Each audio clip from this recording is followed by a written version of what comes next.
We are at Riverview Stadium in Mount Carmel, Illinois for Week 9 of the Illinois Prep football season. The playoffs beckon for many teams in the state. Mount Carmel wants to be one of them, but they have to earn their way on. They are not yet even on the playoff bubble. At 4-4, they need to win tonight. But that was the same situation last week. The Aces had a must-win situation against Marshall and played perhaps their best game of the year. So maybe, now that the lights are a little brighter, in essence it's playoff time already, maybe Mount Carmel is that kind of team and is responding well. They'll need to do it again tonight. Lawrenceville comes in with a record of 1-7 on the year, and the Aces, of course, are 4-4. And along with Kyle Peach, I'm Scott Allen.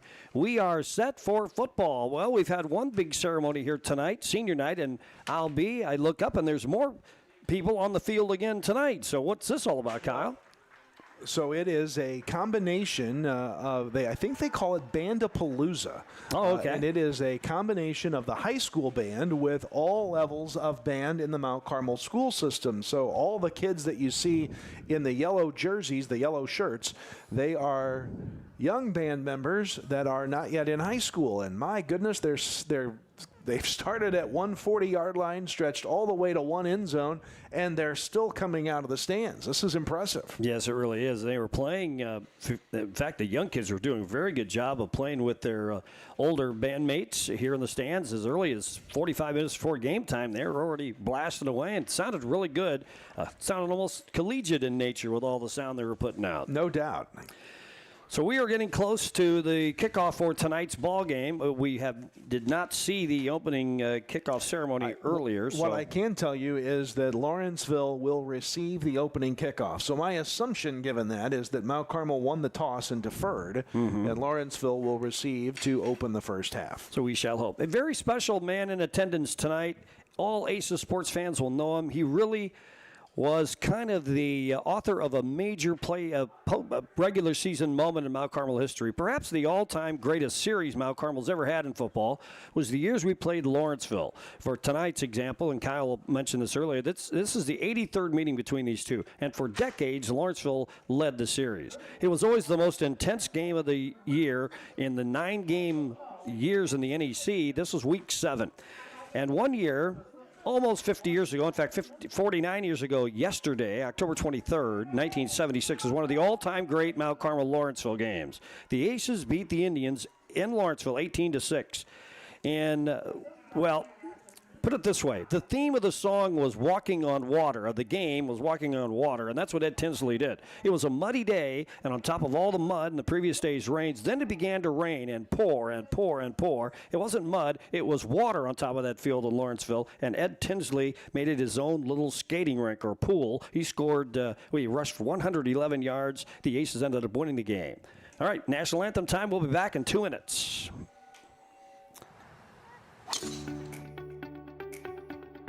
At First National Bank of Allendale, we know that winning starts with the right support on and off the playing field. That's why our local lenders make tailored, local decisions so you can score big on your goals. With branches across your community, we're here to help with everything from home loans to business growth. Because when it comes to your future, local lending is a true team effort. First National Bank of Allendale, local lenders, local decisions. Drive into fall at Steve Faulkner Automotive. Get a new Ford F-150 up to $6,400 off MSRP. Get 4.9% for 84 months on 2025 Explorers. Find your new vehicle at SteveFaulknerAutomotive.com. Prices have fallen at Steve Faulkner Automotive. Get up to $6,000 off a new Jeep Wrangler or a Jeep Cherokee L up to $8,000 off or 0% for 60 months. Come in today or go to SteveFaulknerAutomotive.com. Have you or someone you love received an abnormal breast screening result or breast cancer diagnosis? The Ticket for the Cure program at the Wabash County Health Department in Mount Carmel is here to help. Now offering patient navigation services for eligible residents of Wabash, Edwards, and Richland counties. We're with you every step of the way. For more information, call 618-263-3873. That's 618-263-3873. You don't have to face it alone. I'm Elijah Hadro with the Mount Carmel Fire Department. And I'm David James, president of Mount Carmel Public Utility Company. Did you know that working smoke alarms can significantly reduce the risk of dying in a home fire? Taking just a few seconds each month to test your smoke alarms can make a life-saving difference. Simply press the test button to ensure they're working properly. And don't forget to follow the manufacturer's instructions for regular cleaning to keep your alarms in top condition.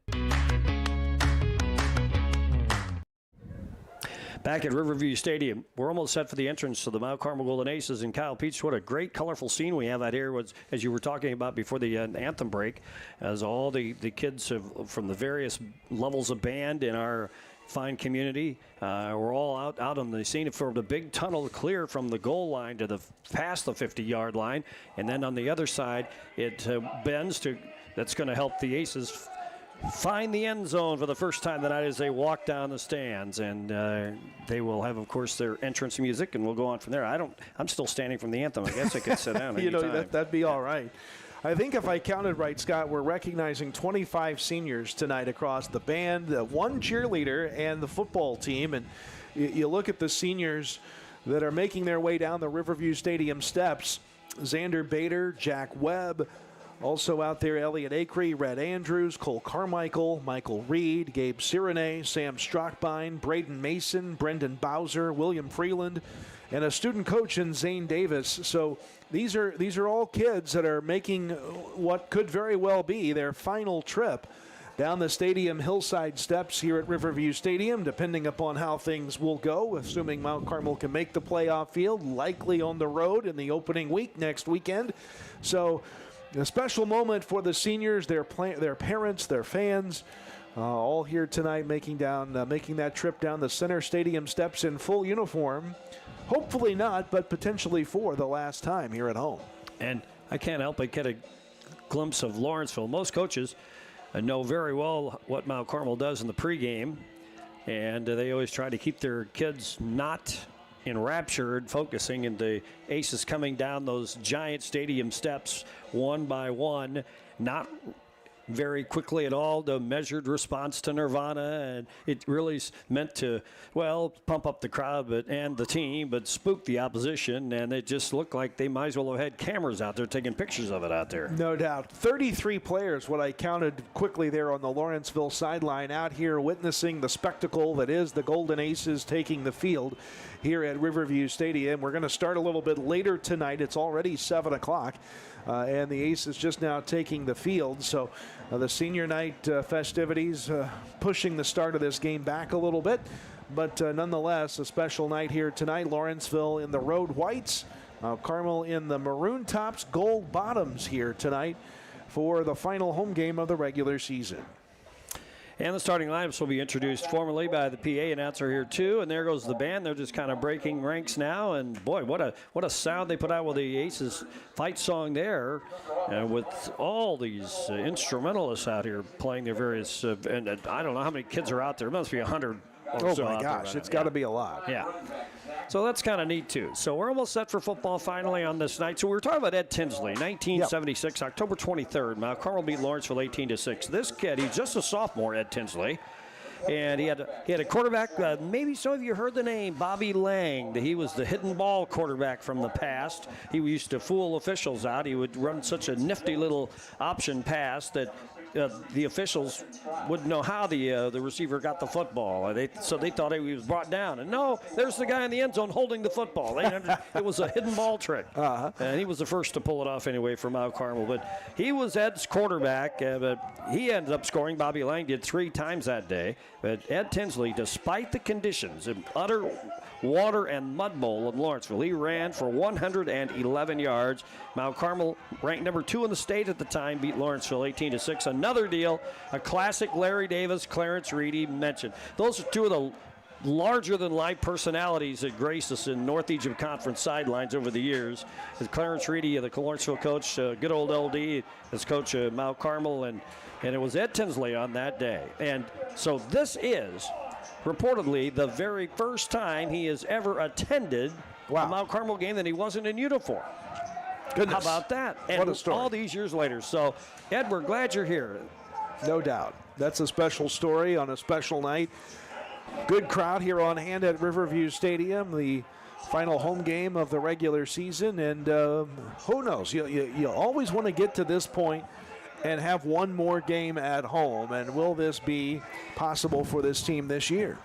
So what are your plans for tomorrow night on News Channel 15 for the playoff game? Yeah, so we'll carry the IHSA playoff selection show live on News Channel 15. You can't get it any quicker than when the IHSA releases it. You wouldn't think so. I think it's supposed to be at around 8:14 for Class 3A, according to their projected release time. So we will have it live on News Channel 15. Of course, all the prognosticators are. The uniform pick is about to be Monticello, as we said earlier on the pregame show on the radio side. There's a whole lot of factors, maybe more so this year than in many years in the past, that are going to dictate where Mount Carmel ends up. Because in large part, we don't know what teams are yet going to firmly be in Class 3A. There are some believing that Benton could be 3A or 4A, depending upon a coin flip, because they have a similar enrollment, if not exact enrollment, with another team that is on the bubble of 3A and 4A. So obviously that could shake things up, and there's not very many teams in the southern half of the bracket that have the greatest records. In fact, in one projection, only 2 9-0 teams would make the field in Class 3A in the southern bracket. 3 teams at 7-2. The rest of the 16 would be 6-3 or worse. And so it'll be interesting to see how Mount Carmel factors in and where they will be. More than likely on the road at 5-4, but Monticello is the projected site for the Aces first-round playoff game next weekend.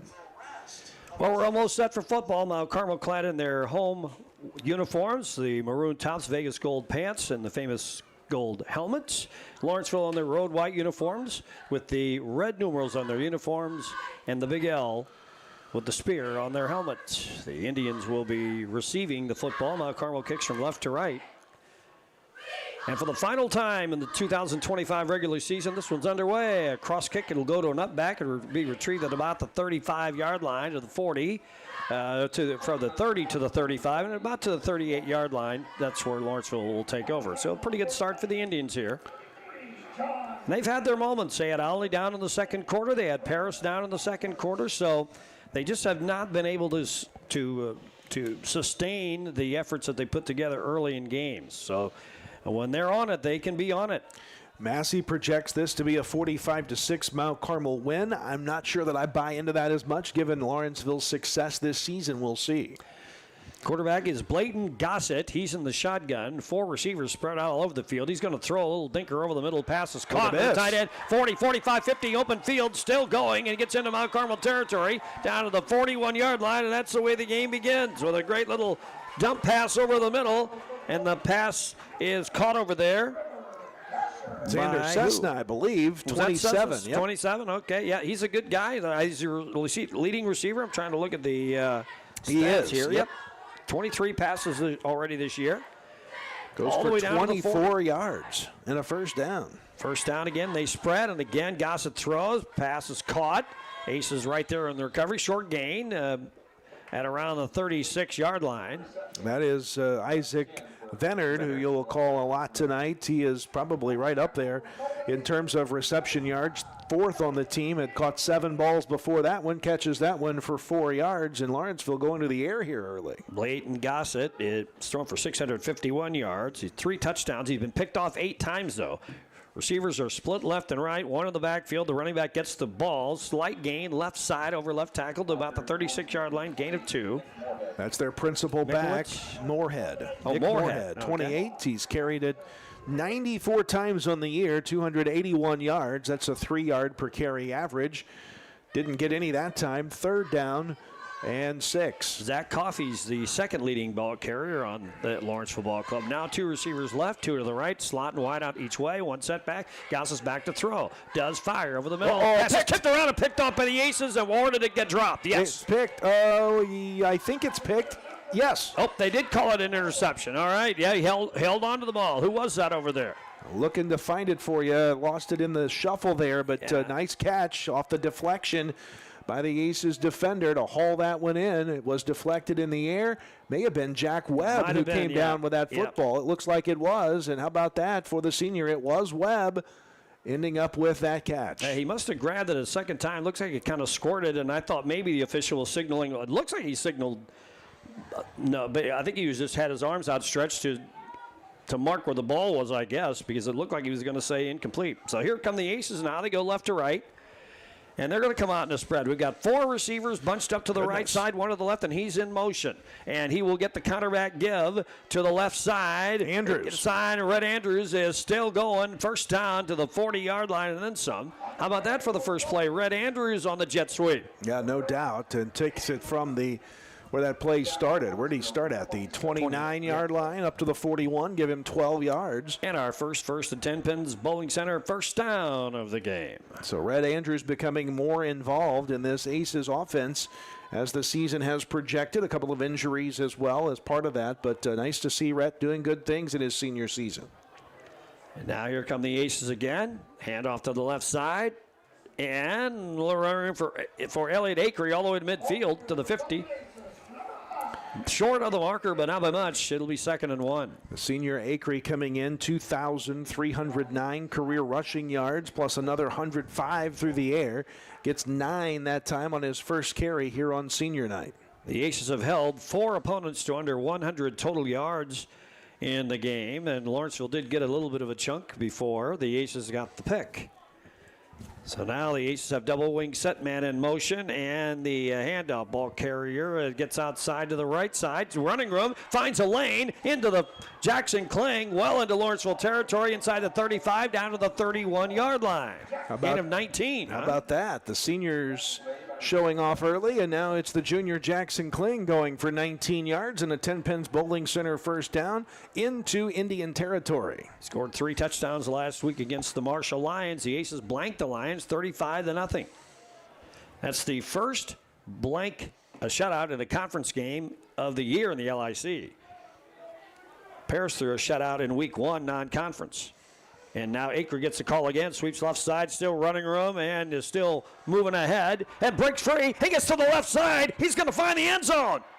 And he did. Yes. Touchdown. Wow, what a run. A second effort got him there as he got to the edge of the left side. A 31-yard scamper for Elliott Acree, and the Aces lead just like that, 6-0. Welcome to senior night, young man. 2 carries, 40 yards, a touchdown, taking that one to the end zone. It takes all of 5 and make it 4 plays to cap that drive that started thanks to the defensive interception. So the Aces hit the scoreboard first, taking advantage of a turnover. First Aces touchdown of the game. I know you want to hear who sponsors that. Maybe I'll get to it. Let's try the point after. The Mabry Auto Body point Flags. after. Flag stop. So good. They did that just for me. There you go. The first Aces touchdown brought to you by Full Stadium Marketing, local marketing service to help your business win the crowd. Now it's the Mabry Auto Body and Paint Extra Point. Mabry's 214 South Market Street, Mount Carmel. Let's see what they're going to do first. They move it half the distance to the goal line. And maybe are we'll we going 2. for 2? There's personnel changing up there. It looks like we will go for 2. And Dasher's going to move in, River Dasher, and go under center. The backs are in the straight eye now, the long eye, and there's a handout to the tailback. That's Jackson Kling. Kind of goes low, tries to get in. Did he make it? No signal yet. Yes. Yeah, finally he did. Looks like he almost kind of tripped a little bit as he worked to the right side, but he went low and had enough to get in, and so Mount Carmel scores the 2-point conversion. So now we have our first look at the Jade Investment Advisor Tim Phillips scoreboard. It's Mount Carmel 8 and Lawrenceville nothing. We played less than 3 minutes back in 30. Introducing the Student Plus account from First National Bank, a free checking account designed for students and parents alike. With Student Plus, parents stay in control with real-time alerts and spending limits, while students learn to manage money safely and independently. Instant transfers, lost card protection, and customizable features make banking simple for the whole family. Getting started is easy. Just visit any First National Bank of Allendale branch with your student, set up mobile banking, and choose the features that work best for you. Student Plus accounts with First National Bank. Parents choose the controls, students learn responsibility. We played less than 3 minutes of this football game. Mount Carmel already has a lead, 8-0. They gained their possession with a pickoff and drove it right down the field and scored in 4 plays. What an impressive sequence first for the defense to get the takeaway, and then for the offense to be efficient down the field. There's a little cross-field kick again, taken by about, I think, the same up back at around the 30, works 35 to the 40 and dives over that mark to around the 41. Lawrenceville will take over in about the same spot for their second possession. Scott, I got to go back to that interception. I think I credited the wrong player. So it was number 6 for the Aces that made the catch. Owen It Blake? was not Webb. It was Owen Blake who Okay. made the pick. So sorry about that, Owen. But a good reception nonetheless. Good interception for the Aces defense. Yep, good job there.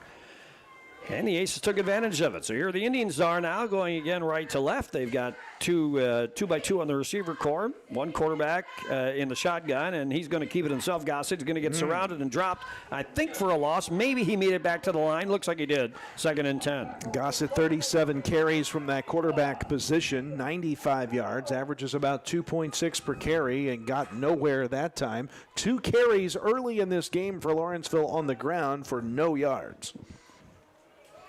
The Aces have held 2 opponents to less than 10 yards in rushing yardage this year, so that front line has done very well. Now there's a handoff trying to get outside the left side. Running back has got running room. 45, hurdles a man, tries to leap over him and gets across the 50 to the 48-yard line on the carry that time for the Indians. I don't have him. Yes, I do. It's Zach Coffey, his first carry of the night. Yeah, Coffey gets the distance to move the chains up to the 48-yard line, give him 10. And a Lawrenceville first down. Aces did not do a good job securing the edge that time. Coffey had a little burst to him there, didn't he? Yeah, 61 carries for him coming in, 261 yards. Now slotting wide out both sides. Quarterback gets a high snap. Now hands it off to the setback behind him. He's got running room left side. Powers inside the 40, down inside the 35 to the 34-yard line.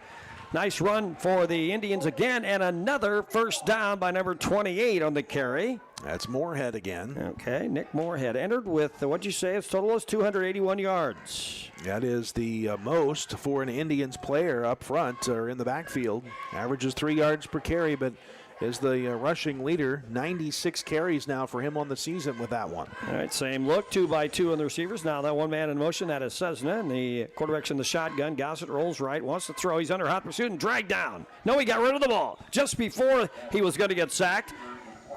And the pass is caught by Cessna and given progress to the 34-yard line. I don't know that he's going to gain anything, but it is for sure avoids the sack as Jackson Kling was fighting off 2 or 3 defenders to find his way back to Gossett. And fortunate for Gossett, he got the ball away in time, but a pass completion for no yards, 2nd and 10 from the 34. All right, the Indians do the same thing. They've got 2 receivers both ways. A slot and a wide out to that short side. He's in motion. The slot man gets the call on the counterback left side and gets maybe one. He's really upended hard by the Aces in there. I think Jackson Kling got a piece of him in there. Yeah, Jackson Kling up top and Elliott Lakery down low. I think it was Xander Cessna, I think, on the carry. Yeah, he did not get far.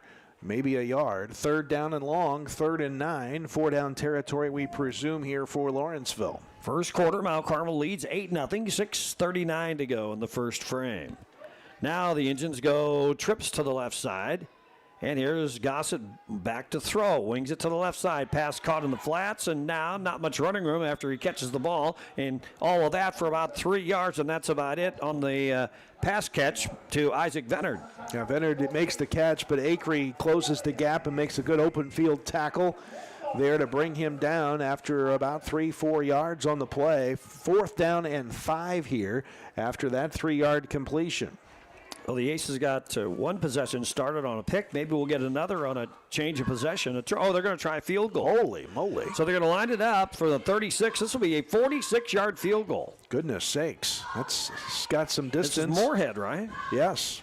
All right, let's see if he can make it. Here comes a snap. Ball down, the kick away. Oh, he didn't kick it. He didn't. Oh, it's bad a snap. It was a bad snap? Yeah. Okay, well, then he picked it up and ran it. The snapper, the holder, I should say, and he is going to get brought down well shy. Let's see who that was. Number 20, I believe. Yep. Trying to check my stats here. 20 is Trenton Killian, a sophomore. The snap wasn't all that bad. It was just low, and Killian couldn't secure it in time. So it will go as a loss on the play. Actually, he got a couple of yards of forward progress, I think. Yeah, to the 27. And so I would have liked to see what was going to happen if he kicked that ball away from that distance. But nonetheless, a turnover on the turnover on downs there for the Aces defense. So Mount Carmel gets another possession thanks to their defense. One pick, one change in possessions, and here's Mount Carmel going left to right. Trips to the left side. Dasher throws a little high lob pass that way on the screen dump, and it sails over the head of the receiver, and it will be incomplete. Second down. I believe that was Paul Ray Garrett over there, the intended recipient of that football. It was overthrown a bit. Dasher's first pass of the night goes incomplete for a 2nd and 10. Kind of a high lob floater kind of delivery. So let's see, the Aces are going to send Owen Blake out wide to the left side now. Klingsy tight end to the left side. Aces have a wide out and a wing to the right side as well. And one of them, that's Garrett getting the call. Counters back left side. Dives across the 30 to around the 31. So a gain of about 4 or 5 on the play. Give him about, more progress than I thought. About 5 yards for Paul Ray Garrett on his first carry of the night. Saw a lot of action last week returning to the field after an early season injury. Got him for 10 carries, 90 yards, most of those last week. Acre scored from 31 yards out, less than 3 minutes into this game. We're already at 8-0 here in the first period. And Dasher pulls back, wants to throw, lobs it over the middle, leaping catch. It's a catch. Jack Webb. Webb leaping high. He's got a head start with that 6'4", 6'5" frame, and he pulled it down across the 40 at the 42. First down. Another first and Aces first and 10 Pins Bowling Center first down. Webb's first catch. He had to work for that one. Had to leap high to catch it. River Dasher knows that more times than not you can throw it up and the big fella's going to go up and get it. Jack Webb did there, gets 10 yards, moves the chains, as you said, and needed just about all of that 6'4" frame that time. Third straight game he's caught a pass. That hasn't always been that way, so maybe we're using the tight end, the big guy, a little more now. 12 catches, 184 yards coming in. Pull back from Acre. Dasher keeps it himself. Goes left side, shakes a tackle, rolls across the 50 into Lawrenceville territory to the 49. Still shy of the marker, but it'll be third and very short. Rivers' first carry of the night. It's going to be second and 2 here after Dasher gets about 8 yards just on the Lawrenceville side of the 50. Well, tomorrow night we'll find out who will be playing in the playoffs, assuming indeed that we win the game, as we've got to do that first. But the Aces are prohibitive favorites in this game tonight. And here's Dasher, wants to throw. And he's flushed. And now he does. Fire long on the fly downfield, and it's tipped away. Red Andrews is the intended receiver. Lawrenceville, I don't know if they get their hand on it back there in coverage at around the 20 on the fly, incomplete. That was pretty well defended there for Lawrenceville, man-on-man coverage, and Dasher's throw couldn't get it quite over the defender, and Andrews laid out to try to catch it on the backside of the play, could not get there. Brings up 3rd and short. I think for Lawrenceville, it was Kane Swanson back there. He got his hand up. I don't think he actually touched the ball, but he was trying to block it away. So now let's see what the Aces do here on 3rd and short. Line of scrimmage right at the 50-yard line. Aces pull everybody in. They hand it off. Ball carrier first down, then some. Slides to the 40. That was Dasher on the keeper. From the midfield line to the 40. 10-yard gain for River Dasher. And first and 10 Pins Bowling Center, first down. First quarter action here. We have 3:42 to go in the frame. Mount Carmel leads 8-0. Aces looking for more here. Scott, interesting to note on the officiating crew tonight, Larry Rebbe, Brian Shucker, Jerry Shucker, and Todd Toman are the original members of this crew, but Mount Carmel's Brian Heinrich had to step in last minute due to an official getting sick before the game tonight. The Aces have a receiver to the left side, give to Acre, out to the right. Acre goes back to the left, gets the first down, and then some as he powers his way inside the 30-yard line down to the 29. Boy, I'm telling you, is Elliot Acre putting on a show here on the senior night early. He'll get to the 29-yard line. 11 yards, his shortest gain in the 3 he's had tonight, 9 yards. That was his first carry. He's already up to 51 yards on 3 carries. So he's well over the 700-yard mark. He began the night at 689 for the year. And it's a new set of downs for the Aces. They line it up now. 1st and 10 from the Lawrenceville 29-yard line. Two receivers check out wide to the right. Closing in on 2,400 yards for his career. Now man in motion, that's Kling. No, he switches, goes tight end right side. Now he sets, and here is the quarterback. Going to keep it himself. Dodges one would-be tackler and steps forward inside the 25 to the 24, gain of about 5. Dasher maintained that pitch relationship. Looked like he might look to distribute that ball, but tucked it himself. Went forward for about 5 yards on the play. 2nd down for Mount Carmel, setting up shop just outside the red zone at the 24. 2.5 minutes to go in the first period of play. Aces trying to score for the second time. Jack Webb's going to be the tight end on the right side. That's where Red Andrews checks out wide to the right. The wing on the right is Kling. He sets, and here's Dasher in the shotgun. Running back to his left. Back. Dasher wants to throw. Does. Looks to the right side. Pass is incomplete.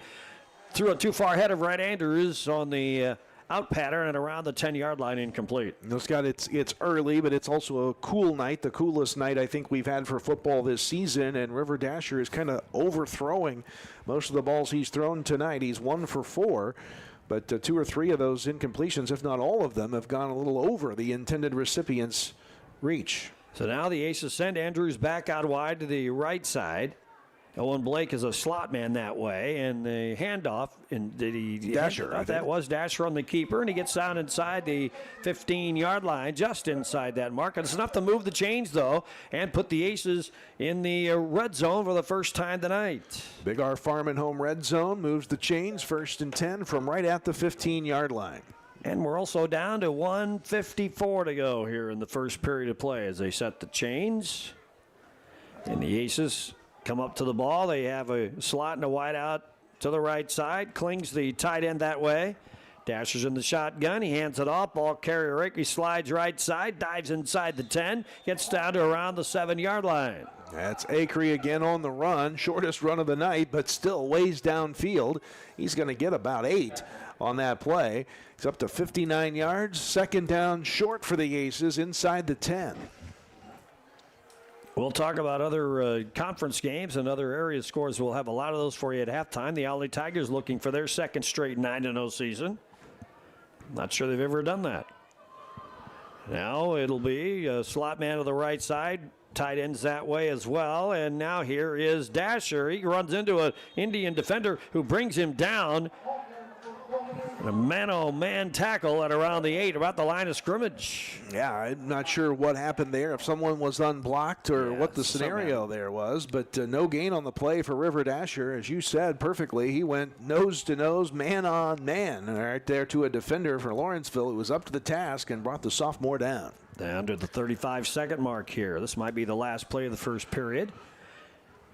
Looks like we may have gone to that heavy package here. Yep. Yeah, with you. Light it up in that long eye, and it's Dasher under center. Uh-oh. A little bit of a bobble. I think the snap went high, or it hit him in the hands and it popped up in the air, but he got a hold of it. But did not get a first down, so it will be 4th down when we come back from the quarter break. Down to the 7. 75 years in doing what we do is beyond unusual. Our genesis back in the 40s, doing stabilization. First period, so we're going to count it down, and we'll start at the other end zone in the 2nd quarter. All right, let's take a look at that scoreboard look here. The Jade Investment Advisor Tim Phillips scoreboard at the end of 1 period.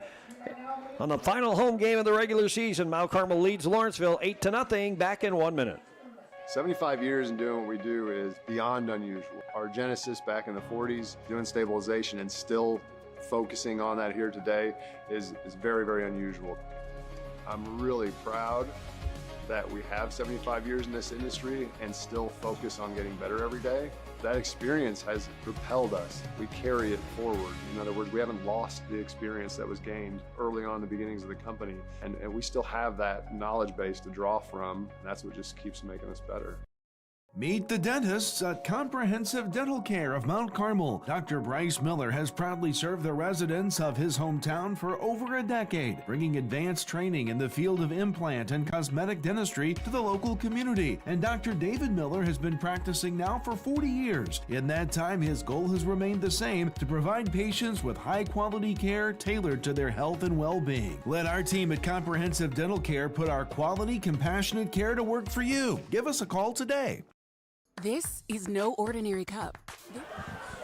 Along with Kyle Peach, I'm Scott Allen. We go to the second quarter here at the Snake Pit. Mount Carmel leads Lawrenceville 8-0. Our thanks to Kevin McGinnis working the controls at the downtown studios of WSJD. And Kyle's got a crew here as well for News Channel 15. Well, we had about 4 kids call off today, so only one camera tonight. So thanks to Robert and Alex for showing up to work the crew tonight. Short staff, so hopefully it's not a trend. We begin Fourth down here. Begin the second quarter. Mount Carmel on that long eye. Kling, the tailback, gets the call. Powers right side, getting close. He's in. They give him the touchdown. Yep. Kling got the score. It's a. How long is that? It was a 7-yard run. Yep. So Jackson Kling had 3 touchdowns last week. Gets one here on a long eye, and Mount Carmel now leads 14-0. We're one play into the second quarter. Yeah, 3 seconds into the second quarter, and boy, it was a 4th down because of a bad snap that led to the 4th and short, and Jackson Kling says, I'll do more than the first down. I'll put it to the touchdown. Now the maybe out of body point after. There's the snap, hold, and the kick by Chase Wiggins is good. Well, we seem to be getting a little smoother with that over the last couple of weeks, so that's a good sign as well. Got a story about that when we come back. All right, the Jade Investment Advisor Tip Phillips scoreboard now reads Mount Carmel 15 and Lawrenceville nothing. We're back. This is no ordinary cup. This Scooter's coffee cup.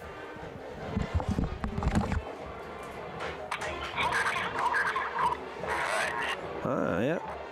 This is no ordinary cup. This Scooter's coffee cup was served with a genuine so good to see you again smile. This cup has a little boost of energy just for you. This cup came with extra whip for good luck. We lost! You'll get them next time. This Scooter's coffee cup was made by your favorite barista for her favorite customer. So go ahead, scoot on around. Amazing people, amazing drinks, amazingly fast. Scoot on around. Carmel now will be kicking off here with that 2-score lead. And the Indians will get the football. Here comes the kick, and it's across the field kick, retrieved at the 33, 35, and the return man gets just over the 40 to the 41. I think they've started once at the 41, once at the 40, and once at the 41. So there you go. That? Well, talk about Chase Wiggins, our sophomore kicker, and we saw that he seemed to have burst out of his struggles from that 3-week stretch, Paris, Alney, Casey, where we did not connect on a point after. You'll remember the name Shade Loudermilk, right? We know about him and what he did as a kicker. Well, Shade has been on the phone. He has been zooming in, and on fall break, Shade has been working with Chase here at Riverview Stadium on the extra points these last couple of weeks. And boy, you can really see that is, if nothing else, boosted Chase's confidence out there. Well, thank you, Dr. DeB Loudermilk. Yeah, there you go. For that help, too. Now the Indians have gone into, I think that was just a straight eye, I thought. I'll have to get another look at the formation, not the spread. And they get about 1 or 2 on the run up the middle to around the 44. And to see who comes off that pile last. Looks like number 7 of the Indians. That's Cessna, and that's a different Cessna than Xander Cessna. That's number, well, is it? Maybe it was 27, Xander Cessna, who got about 3 as Acree makes the stop. So they've kind of gone to a full house backfield here with 3 running backs, and the quarterback, I think, was under center, wasn't Gossett it there? Looked like it, yep. And short run again to the 45. Lawrenceville trying to establish some kind of power game. And it's just led to a couple of short games now. 3rd down and about 5. That was Zach Coffey on the carry, and Xander Bader made the stop for the Aces there. 3rd and 5, and boy, the Indians, if they're going to get something going, it's probably now that they've got to get something moving down the field. So now they spread it out a little bit. They go trips to the left side. And a wide out to the right. 1 setback. Now Gossett's back in the shotgun. Backs up, wants to throw. Does. Wing it left side. Passes caught. Short of the marker. And he's immediately brought down by the Aces. Short of the marker at the 49. And it'll be 4th down. Acree was there and joining the company. I think that was Mikowitz that made the catch. And Acree led the charge short of the marker. Yep. Decision time for the Indians. First catch of the day for Mikowitz, who is the second leading receiver on this Indian squad. They're going to go for it. All right, they keep the spread look. They got trips to the right side, a wing and 2 wideouts to the right, 1 to the left, and Gossett now rolls right, wants to throw, does fire on the run, pass is caught, first down, and on the catch that time for the first down is Cessna again. Yep, Xander Cessna. So they convert on 4th down, the Indians do, and their drive continues at the Mount Carmel 40. Yeah, just a great job that time. Needed a couple of yards on 4th down. They converted for much more than that, as Gossett completes his 4th pass of the night.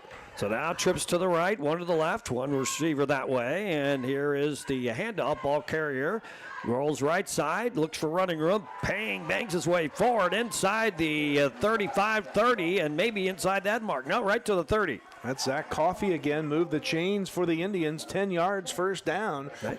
And they have done a good job at times at moving the football here tonight, but just nothing to show for it at the end. Like I said, this Lawrenceville team can hang with you for a while. As we talked about early, they led Aldi well into the second period. They were ahead of Paris, so they've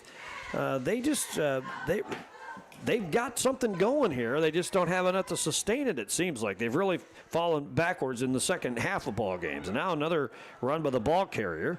And another short gain. That's Moorhead that time. 28, I believe. Yep. And Elliott Acree getting another stop. Yeah. Nice job for Elliott. One of the backers. No gain on that play for the Indians. They have got 39 yards on the ground against the Aces here in the first half. And it's 2nd down and 10. Mount Carmel leads 15-0. 9:02 to go in the first half. Receivers are split both directions, and there is a handoff to the lone setback, and not much for him off to the left side. That's Moorhead again. Maybe got a yard. That's about it. And now it's 3rd and 9. So probably a passing situation here for the Indians on 3rd and long. And they have been efficient passing the football. They did have the 1 interception, but every other pass that Blayton Gossett has thrown tonight has been a completion. He is 5 of 6 with 1 pick. So now trips go left side, 1 receiver to the right side. It's 3rd down, and Gossett's got the snap and the shotgun. Looks to buy time. Now he's flushed. He does get rid of the ball. Throws underneath. Pass caught. It'll be a first down. And still extra running room for Cessna inside the 20-15 near the 10-yard line. Boy, moved the chains for the Indians up at around the 12, 13, 16 yards. Biggest play, second biggest play for the Indians tonight. Well, don't you wait. The composure that Gossett showed, he bought himself some time, ran out of it, and threw underneath to Cessna, who also came over and got in a position to catch that ball. He was wide open, by the way. And now it's 1st and goal at the 10. Now 2-by-2 in the receivers, man in motion. Gossett floods that way as well, but he wants to throw. He does. Fires with the right hand towards the end zone, and the pass is caught. Touchdown! And Lawrenceville's on the board. Pass catch by number 43, Luke Schultz. It goes for 10 yards, and the Indians strike back against the Aces. 15-6 ball game. 10-yard pass from Gossett to Schultz. I should say, Lake Schultz. And now the Indians will go for the point after. It'll be Moorhead delivering. The holder will be Venard. Flag for what? There's flags down before the kick comes. Oh, okay. I wondered because, man, it was taking forever. The play clock still showed 6 when I looked up there. So I'm not sure what that's going to be about. Are they using their mics tonight? Oh. Substitution infraction. Defense. Half the distance of the goal. Replay the try. Substitution infraction. Oh, okay. Against Mount Carmel. So that will allow Lawrenceville to go for 2 as they try to get the 2 points back they gave up on a penalty. And so they're going to bring a new crew in. That was Trenton Killian, by the way, the holder on the last one. He'll be out of it now because Lawrenceville will go for the deuce. Now Carmel is late getting substitutes out on the field to try to defend the 2-point conversion. We're still getting people in and out of there. We're going to have to spend a timeout, aren't we? Yes. And we did. We called it just as Gossett got the snap. So timeout is Mount Carmel's, right? It is. Timeout's brought to you by Country Financial Agent Tia Morgan. A break in the action, 8:06 to go here in the first half. Mount Carmel leads Lawrenceville 15-0, back in 30. This is no ordinary cup. This Scooter's coffee cup was served with a genuine so good to see you again smile. This cup has a little boost of energy just for you. This cup came with extra whip for good luck. We lost. You'll get them next time. This Scooter's coffee cup was made by your favorite barista for her favorite customer. So go ahead, scoot on around. Amazing people, amazing drinks, amazingly fast. Scoot on around.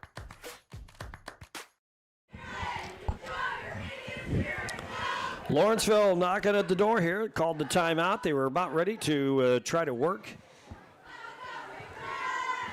from the 1.5-yard line, looking for the 2-point conversion. And here's Gossett under center, backs in the full house look, and there's a handoff to the right side, goes the ball carrier, 2 points. So the Indians do get the 2-point conversion. It was Zach Coffey on the run. Coffey gets the run, okay. So that gives us another break in the action. The Jade Investment Advisor Tim Phillips scoreboard now reads Mount Carmel 15, Lawrenceville 8 with 8:06 to go here in the first half, back in 30.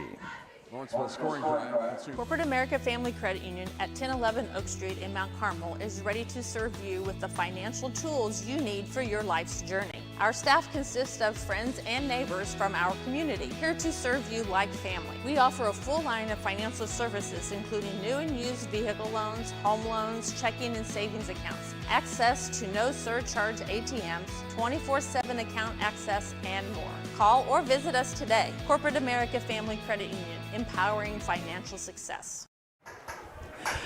All right, Kyle. Well, have we ever been to Monticello to play? I think they played here, didn't they? Yeah, we have not been there. We had an 8-6 win here at Riverview Stadium back in 2022, not that long ago when we faced the Sages. Booming kick by Moorhead, taking it around the 12 of the Aces return man, 20-25. And finally brought down as a fumble. Nope, he didn't lose the football, just a kind of a wild little scramble. It was Carmichael on the return. And he's down at the 27, so that's where Mount Carmel will take over. You asked me about the Sages because that is who all the prognosticators are suspecting Mount Carmel could meet up in the first round of the 3A playoffs next weekend. That is to the north of here, about a couple of hours.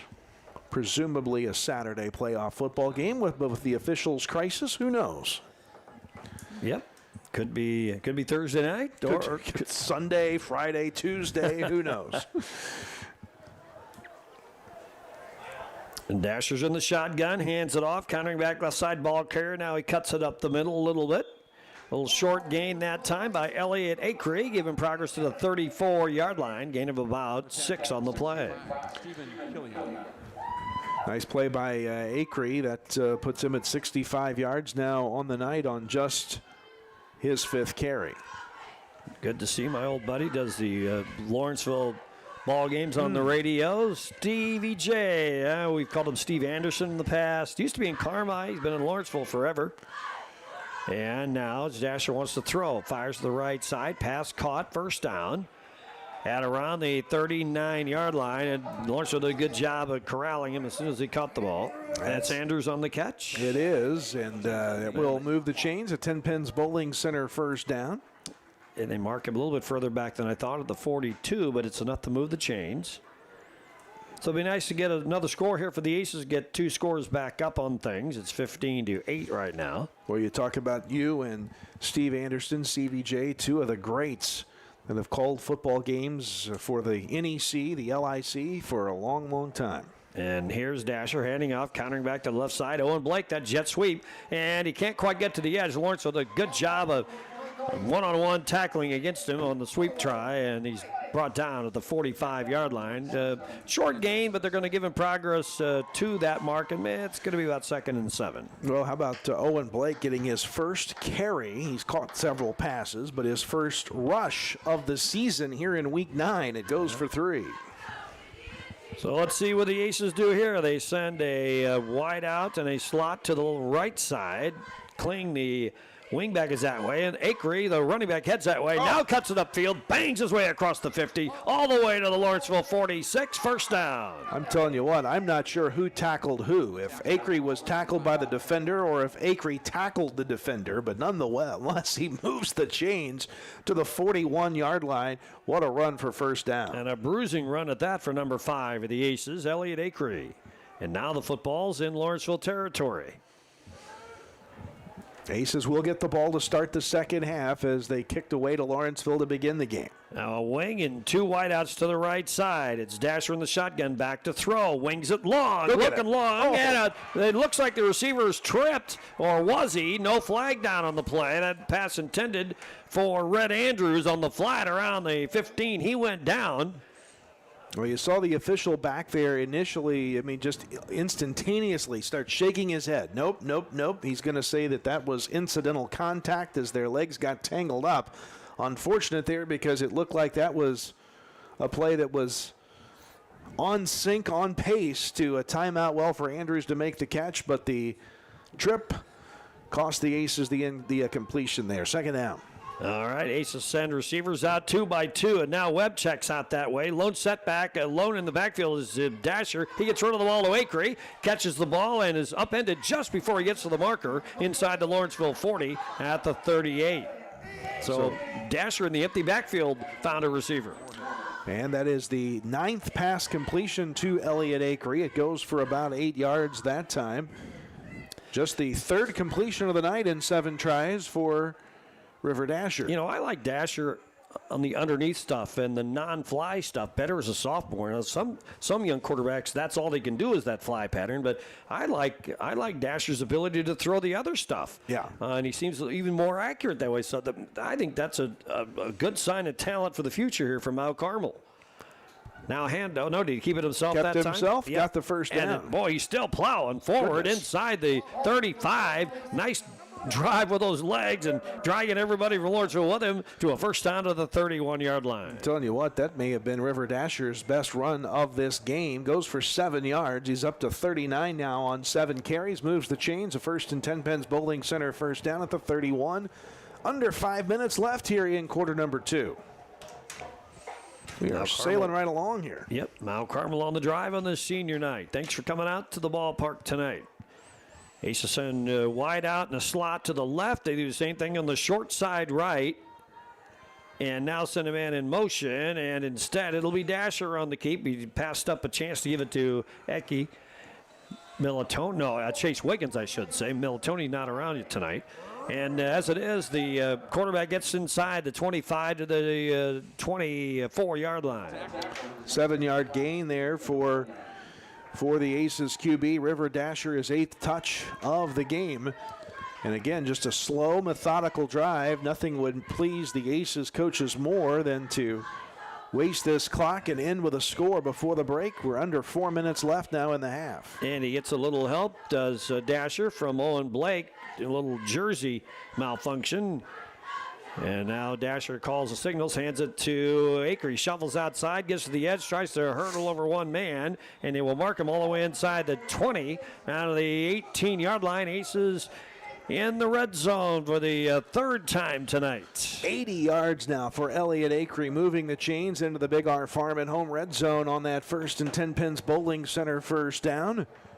Clock continues to churn, as does this Aces offense.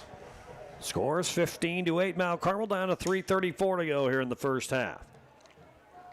Aces send the wideouts to the right side. Acree gets the call again, cuts back, now switches direction, goes to the left side, diving inside the 10, down to the 5. He's finally tripped up there. Nice run by Acree, over and back. And it's a first down of the Lawrenceville 4-yard line. 14-yard run for Acree, spotted at the 4-yard line. It'll be first and goal to go from there for the Aces. And Elliott Acree is almost to 100 yards now in one half of play. He began the night with 689. He's going to be over the 800-yard mark by halftime at this rate.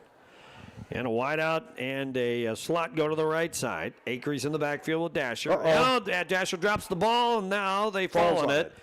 Dasher does, hangs on to it. And I think he was still going to try to rescue the play, but then I think didn't get a good grip on even that, and he just wisely decided to just fall on the football. Loss on the play, but we still got it. And it wasn't even that much of a loss anyway. It'll be a loss of about 4 yards, I think, on the play. So good decision to fall on it and live to fight another day. But second really exchange issue we've had tonight that was on that third and short play down the end zone on the other end of the field where we kind of had a botched snap. We did there. 2nd and goal now. A cluster off to the right side, as many as 4 receivers. And meanwhile, off on the left side for the Aces is Wiggins. We're not going to get the play off. And we had to call a timeout. So how do we set something a little different? We kind of flooded the right side, not wideouts. They're close to the line, so everybody's either a wing or wideout. Maybe we weren't set up right. Maybe we had somebody exposed, but we decided to call the timeout and take the break. So we will. Timeouts brought to you by Country Financial Agent Tia Morgan. Mount Carmel, your leader over Lawrenceville, 15-8. 2:22 to go first half, back in 30. Over for a tailwind, there's no getting back too soon. Wabash Valley College and the Wabash Valley Arts Council proudly present the Ivis John Band, The Blues Experience, coming to the Brubeck Arts Center Theater on Sunday, November 9th at 2 p.m. Didn't stay so long. The Ivis John Band. Tickets are just $20 and can be purchased by phone at 618-263-5164 or by scanning the QR code on your screen.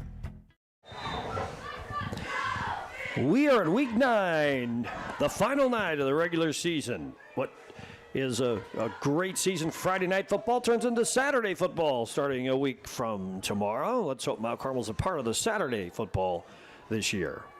Got to secure this win first. Looking to grab a 2-score lead here on 2nd and goal. Dasher hands it off, and there's Elliott Akery trying to get a second time. Now he breaks free. He's at the goal. Yes! He made it. Touchdown. A second and a third effort nets a touchdown for Akery. Dandy run, and Mount Carmel has extended their lead to 21-8 on the TD by Elliott Akery. Second, third effort there from Elliott Akery, bounding off would-be tacklers 1, 2, maybe 3 times there before he patered an 8-yard touchdown run, the second of the night for Elliott Akery. And now the Aces will try to tack on the PAT, the Mabry Auto Body point after. Lining up to do the kicking is Mr. Wiggins, I presume. And now there's the hold, the snap, the ball down to kick away. Blocked. And it's no good, blocked away by Lawrenceville. So the Aces come up snake eyes on the PAT, and with 2:14 to go in the first half, here's your Jade Investment Advisor Tim Phillips scoreboard. Look, Mount Carmel 21 and Lawrenceville 8, back with the kick in 30 seconds.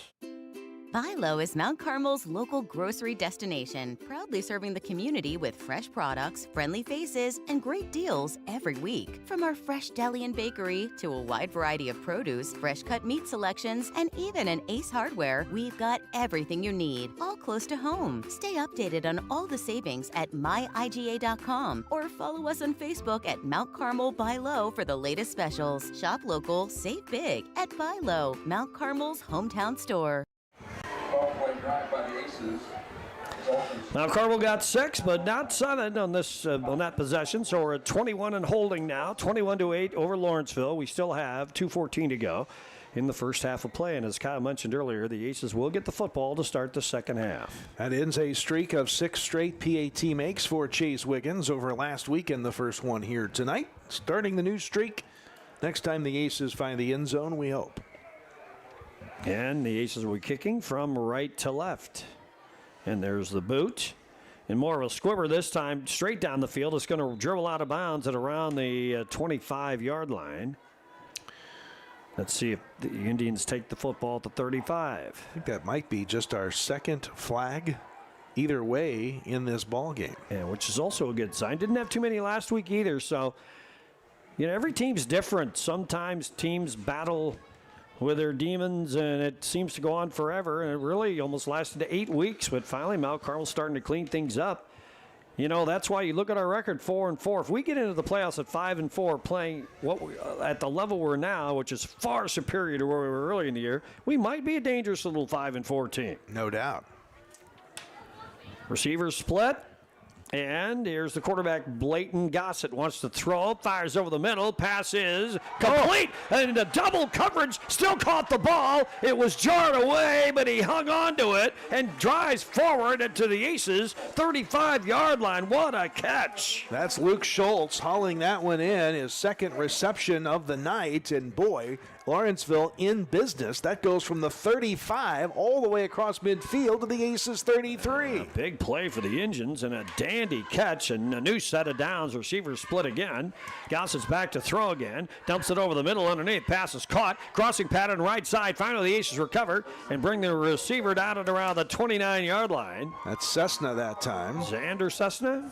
Or the other Cessna? Cessna. There was not another Cessna. Oh, there wasn't. That was Okay. my mistake. I thought there was. Okay. Well, marking to the 27. It's second down, not a first down. The receiver's 2 by 2. And Gossett wants to throw again. Pumps, now throws for the end zone. Up in the air, and it's knocked down by the Aces, incomplete at the goal line, and it'll be third down. Double coverage there for the Aces as Lawrenceville tried to connect with Mikowitz. Yep. Just came up short. But, boy, how about Lawrenceville with about 2 minutes to go? 2-minute drill, and there's a flag, too, and that's a hold against Lawrenceville. So that would have negated the play anyway, and this one's coming back. 1:26 to go in the first half. They're going to walk this one back a little bit. Mark him at the 43-yard line, so they've got a long way to go now for that first down.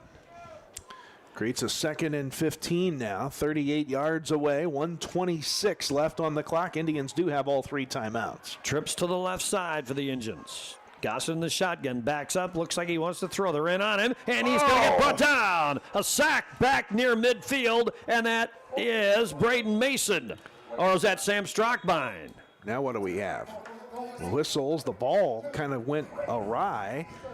Official here on the near side is stopping the play for a moment. Okay, and Braden Mason was the man on the stop. Timeout Lawrenceville. Okay, so we'll take it to timeout on the field. Timeout's brought to you by Country Financial Agent Tia Morgan. We have 1:16 to go first half. Aces lead 21-8 back in 30.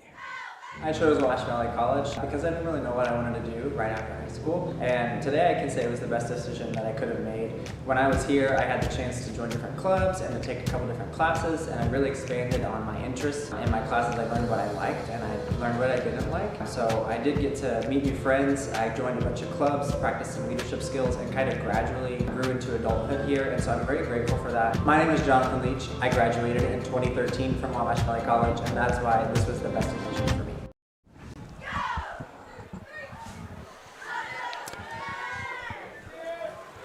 Well, the Indians still have time with 1:16 to go here before halftime to try to draw closer on the scoreboard. It's 21-8 right now. They're going to present trips to the right side and a wing to the left, just off the line, more of a tight end, and Gossett's in the shotgun. He's going to back up, wants to throw, looks.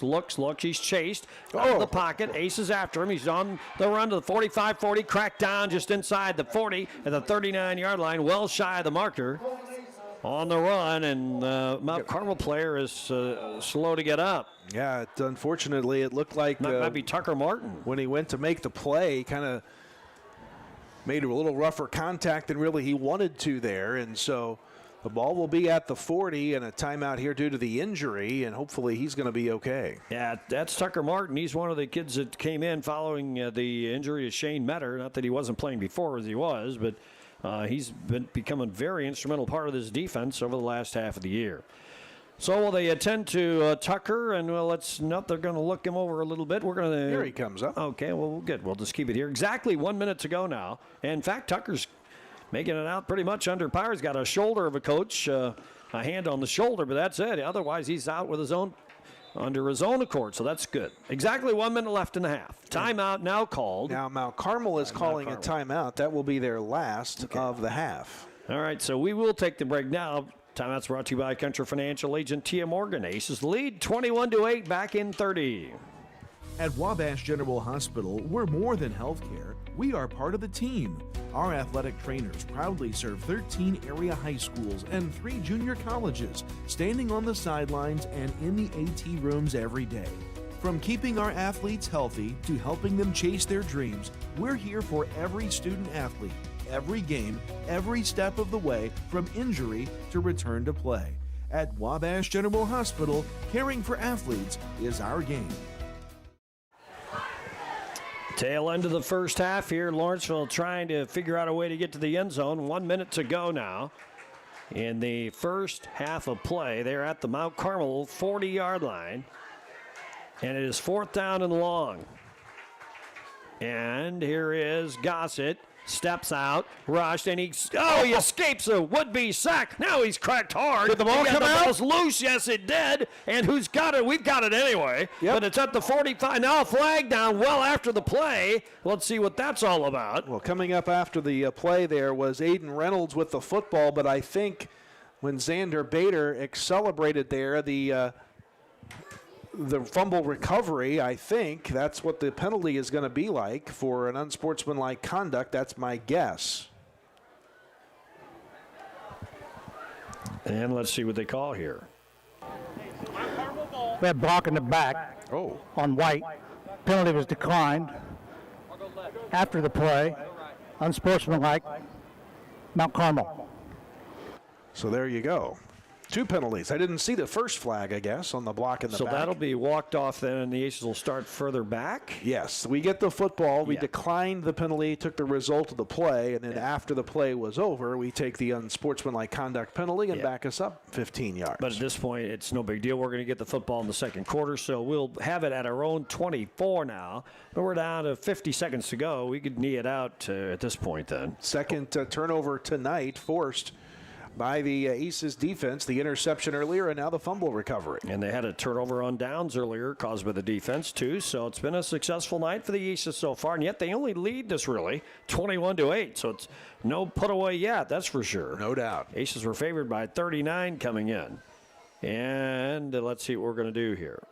There's Dasher, wants to throw, fires, does dump it out. Ooh, the pass is picked off by Lawrenceville. Nice cut in front of the receiver. Interception by the Indians. They were looking for Webb.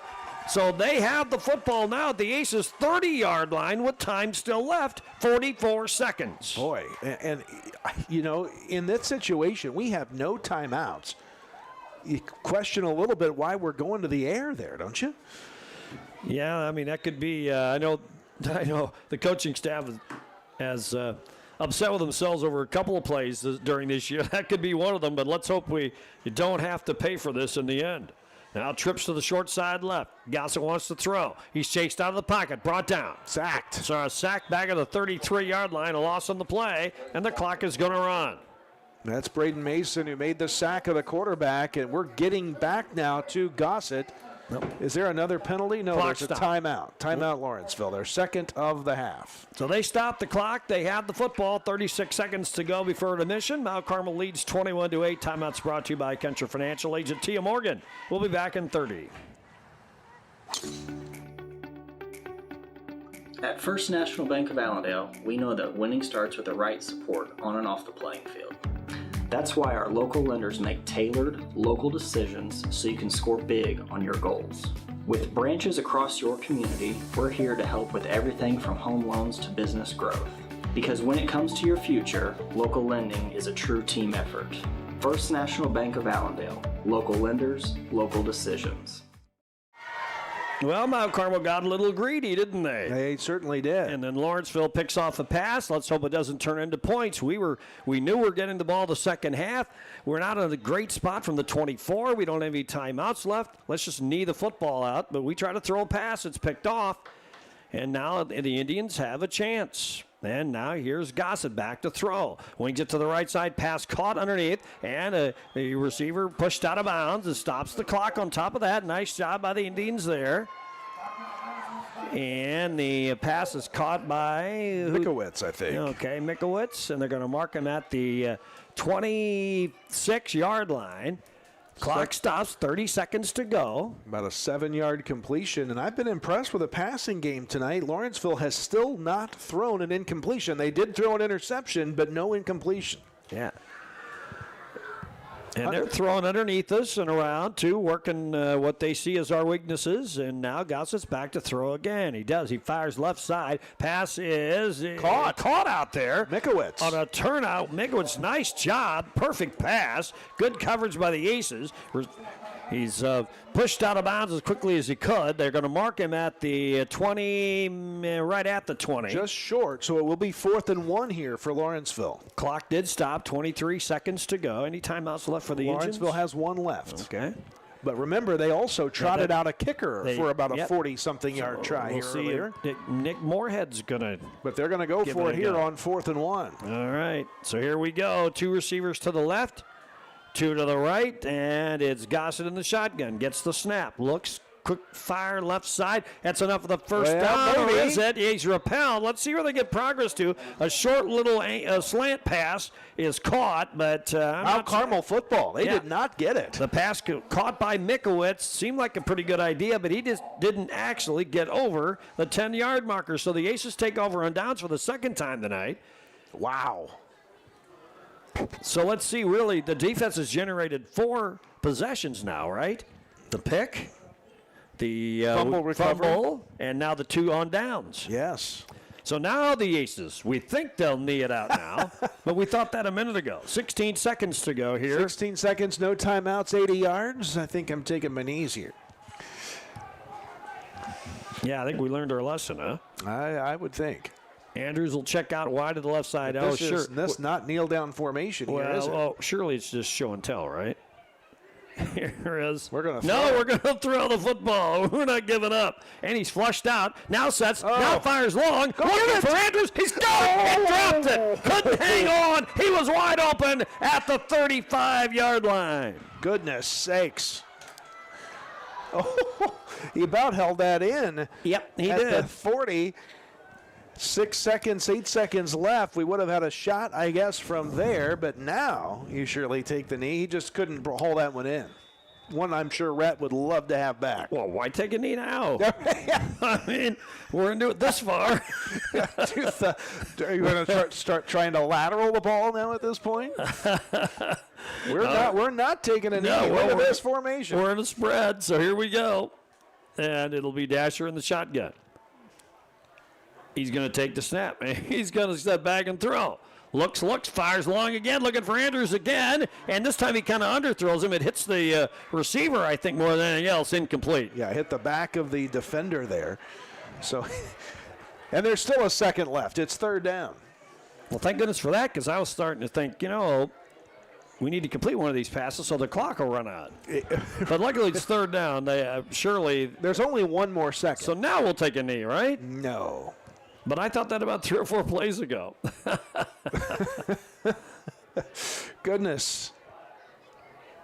This is, again, not kneel-down formation here. No. 2 receivers to the left. And here is Dasher in the shotgun. He's going to keep it. And he's going to keep it himself. And runs right side, gets goodness. to the edge, to the 35. Now Lawrenceville comes and converges and brings him down. And that will end the half on the run by Dasher at the 37. An interesting finish to the first half, but here's a look at your intermission score. The Jade Investment Financial Advisor Tim Phillips scored intermission is Mount Carmel 21 and Lawrenceville 8. We're back with the Keepus Funeral Home halftime report in 2 minutes. Hi, I'm Ryder Sloss with the Business Communications class out of MCHS. I'm here with Christy at First National Bank to discuss Aces Trivia. What is the consecutive playoff appearance record for the Golden Aces? Is it 22, 12, or 18? At First National Bank of Allendale, we know that winning starts with the right support on and off the playing field. That's why our local lenders make tailored, local decisions so you can score big on your goals. With branches across your community, we're here to help with everything from home loans to business growth. Because when it comes to your future, local lending is a true team effort. First National Bank of Allendale. Local lenders, local decisions. We're back with the correct answer from the latest Aces Trivia question. The question was, what is the consecutive playoff appearances record for the Golden Aces? If you guessed 22, you're correct. It's from 1983 to 2004. Drive into fall at Steve Faulkner Automotive. Get a new Ford F-150 up to $6,400 off MSRP. Get 4.9% for 84 months on 2025 Explorers. Find your new vehicle at SteveFaulknerAutomotive.com. Prices have fallen at Steve Faulkner Automotive. Get up to $6,000 off a new Jeep Wrangler or a Jeep Cherokee L up to $8,000 off or 0% for 60 months. Come in today or go to SteveFaulknerAutomotive.com. Have you or someone you love received an abnormal breast screening result or breast cancer diagnosis? The Ticket for the Cure program at the Wabash County Health Department in Mount Carmel is here to help. Now offering patient navigation services for eligible residents of Wabash, Edwards, and Richland counties. We're with you every step of the way. For more information, call 618-263-3873. That's 618-263-3873. You don't have to face it alone. Excuse me.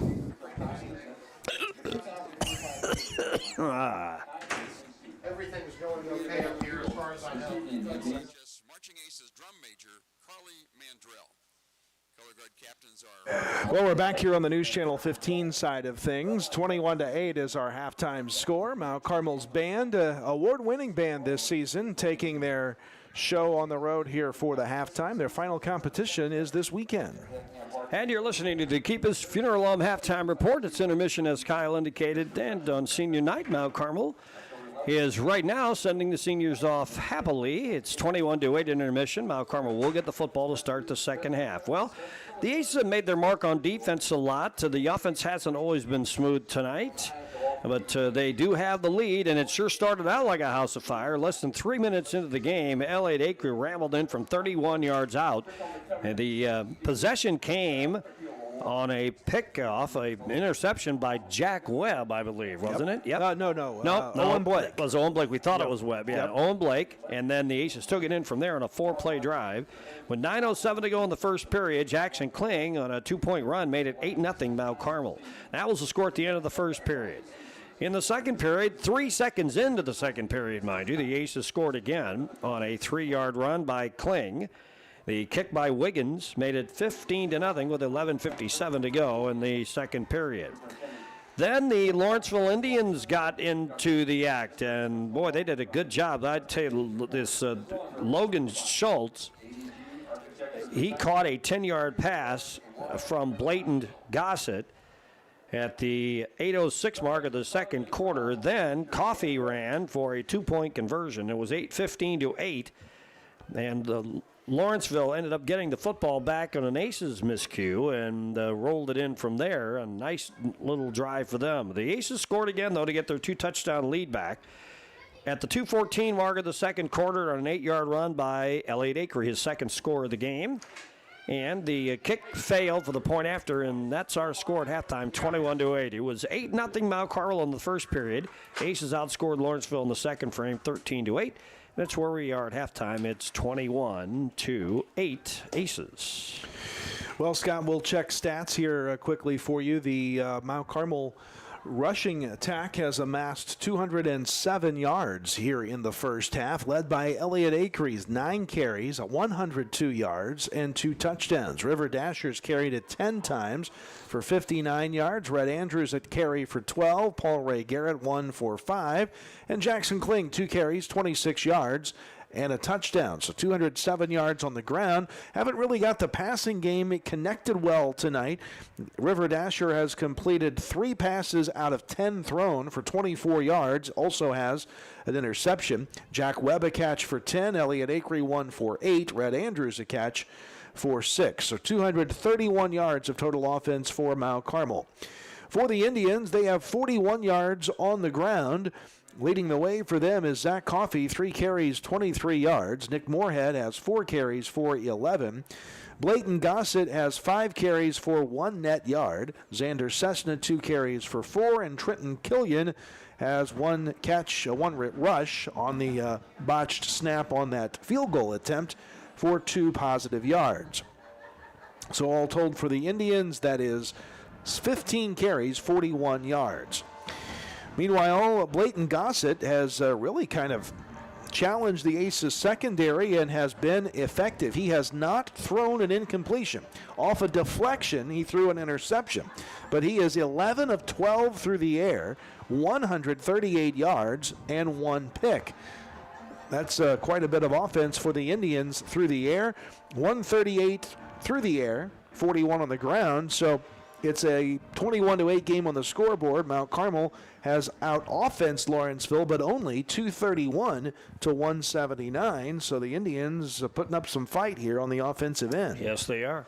And, you know, I just got thinking during the break, too, Kyle, maybe the little madcap offense that we've been kind of running a little bit at the end. You know, whoever the Aces is, and assuming they can still win this game and get in the playoffs, the first round opponent will definitely take the most recent video. So this will be one that they'll get. They'll get access, I think, to 2. And even digitally, they're released, just those 2. And then they're on a scramble to see what else they can come up with. But they always, it seems like coaches always take the most recent game. Maybe we wanted to show them that, hey, we're gonna throw the ball when it doesn't even sound like we're gonna throw the ball with no timeouts, and we're at the 24-yard line inside a minute. We're throwing anyway. So maybe they just wanted to see this extra thing, and give them something else to worry about. But all things considered, who knows? Who knows what other game they'll request if that's even the way it works. It used to be a lot more labor intensive when coaches used to have to drive in the middle of the night on Friday night, especially when you had your opponent. And if indeed we would see a Monticello or a Monmouth, you'd meet your rival at a gas station somewhere 3 hours away and exchange films at 2 a.m. in the morning, get them back that next day. The good old days. Now it's everybody digital, and it's a download, and poof, you're done. These coaches have it easy today, don't they? Do, don't they? Oh, my. Not that the job itself's gotten any easier, but that's for sure.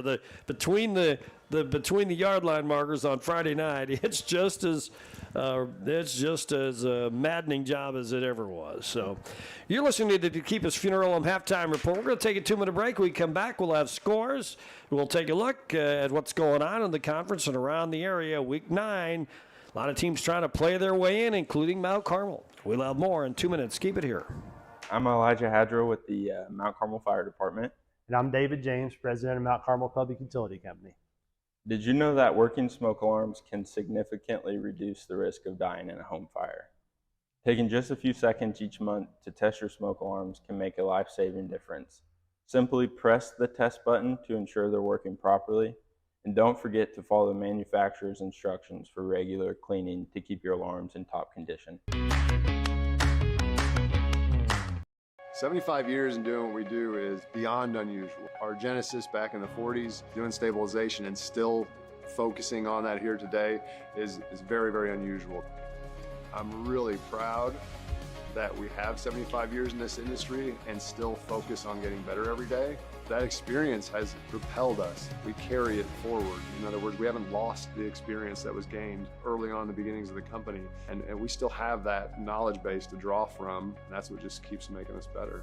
Meet the dentists at Comprehensive Dental Care of Mount Carmel. Dr. Bryce Miller has proudly served the residents of his hometown for over a decade, bringing advanced training in the field of implant and cosmetic dentistry to the local community. And Dr. David Miller has been practicing now for 40 years. In that time, his goal has remained the same: to provide patients with high-quality care tailored to their health and well-being. Let our team at Comprehensive Dental Care put our quality, compassionate care to work for you. Give us a call today.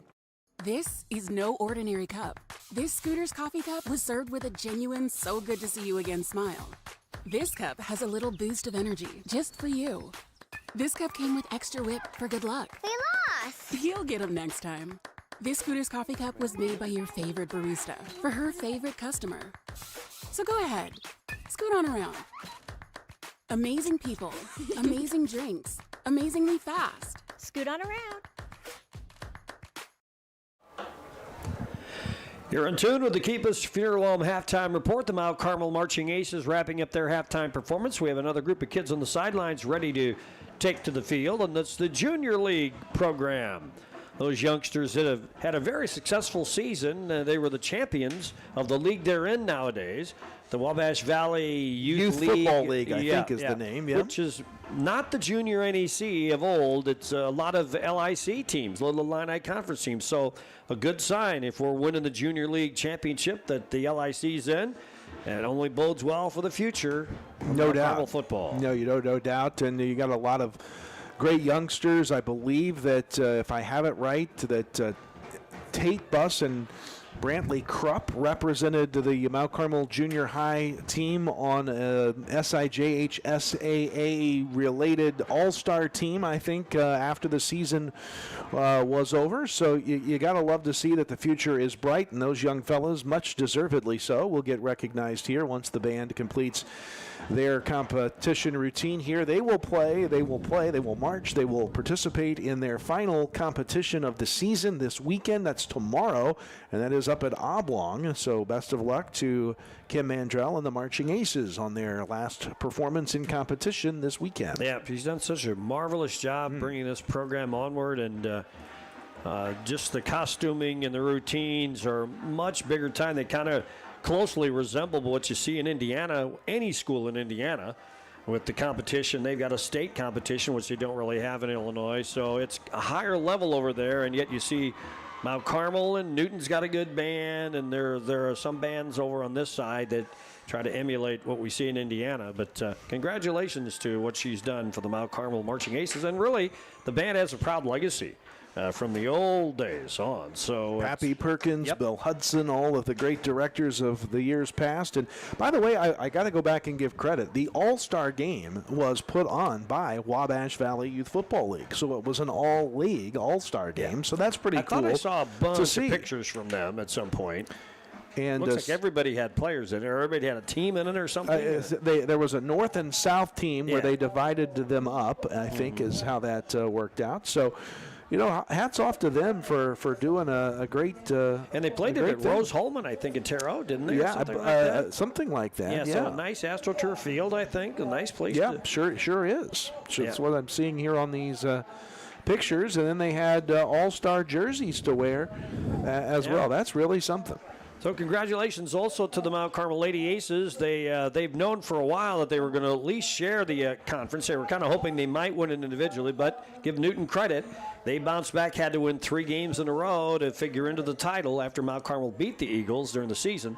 But Newton bounced back and tied Mount Carmel in the final standings. So congratulations to the Lady Aces. They have their names in the LIC honor roll now, as the junior league teams continue to be introduced here. And also, I want to take a moment. The IHSA State Tennis Tournament was this weekend, still going on this weekend, and we want to pause for just a moment and congratulate Ava Giese and Olivia Peach, who qualified for Mount Carmel, the state tournament, and got a win.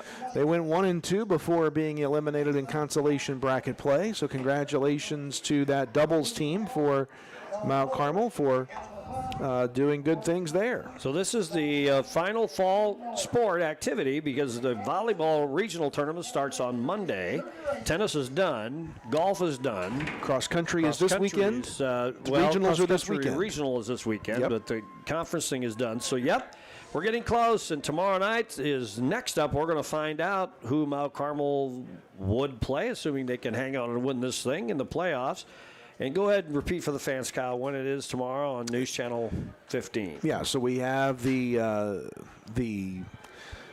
playoff selection show from the IHSA, which is only available online through the NFHS network, but it will be on News Channel 15 at 8 o'clock, and they're projecting the 3A playoffs will be released at around 8:14, and once they're released, we'll have them for you online as well, as I'm sure WSJD will as well. Quick score check for you from around the area. Everything is at halftime. In the first round of the Indiana playoffs, Gibson Southern leading Vincennes Lincoln 29-12. On the Illinois side of the river, Casey leads Paris 17-8 at halftime. Olney blanking Robinson on their way to an undefeated conference championship, 22-0. Newton leads Marshall, and that's a big score because Marshall would be eliminated from postseason play if they can't come back from behind. Newton leads that game 15-8. Fairfield leading Hamilton County 38-6 in the second. That's now at halftime. Flora leading Red Hill at halftime 13-6. CZRE on top of Edwards County 28-7. What letter will CZRE add to their name next year? And Carmi is looking to go 0-9 as they are trailing El Dorado on the road at halftime 28-14. You've been listening to the Keep Us Funeral Home Halftime Report. We're back with the second half kick in just 2 minutes. Your score here at intermission, Mount Carmel 21, Lawrenceville 8. Back in 2 minutes. Corporate America Family Credit Union at 1011 Oak Street in Mount Carmel is ready to serve you with the financial tools you need for your life's journey. Our staff consists of friends and neighbors from our community, here to serve you like family. We offer a full line of financial services, including new and used vehicle loans, home loans, checking and savings accounts, access to no surcharge ATMs, 24/7 account access, and more. Call or visit us today. Corporate America Family Credit Union, empowering financial success. Over for a tailwind, there's no getting back too soon. Wabash Valley College and the Wabash Valley Arts Council proudly present the Ivis John Band, The Blues Experience, coming to the Brubeck Arts Center Theater on Sunday, November 9th at 2 p.m. Didn't stay so long. The Ivis John Band. Tickets are just $20 and can be purchased by phone at 618-263-5164 or by scanning the QR code on your screen.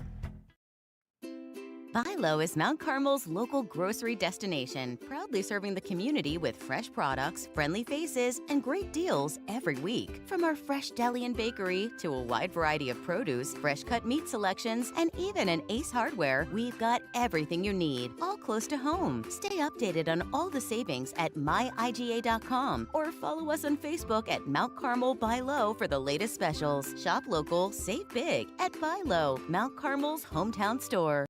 Hi, I'm Tony. I graduated Wabash Valley College at Mount Carmel, and it was the best decision ever.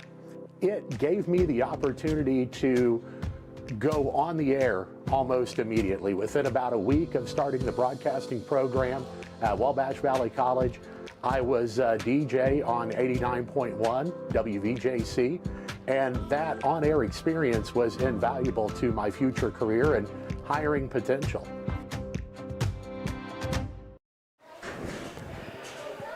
We are getting ready for the second half here at Riverview Stadium on the final night of the regular season. Mount Carmel leads Lawrenceville 21-8. The Aces will get the football to start the second half. Lawrenceville will be kicking from our left to our right as we visualize here.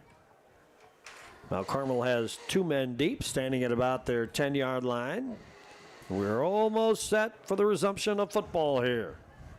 Scott, I was looking back through the members of the Wabash Valley Youth Football League. If all the teams on Mount Carmel's scrimmage schedule was, let's give you that in a minute. Here's the kickoff first.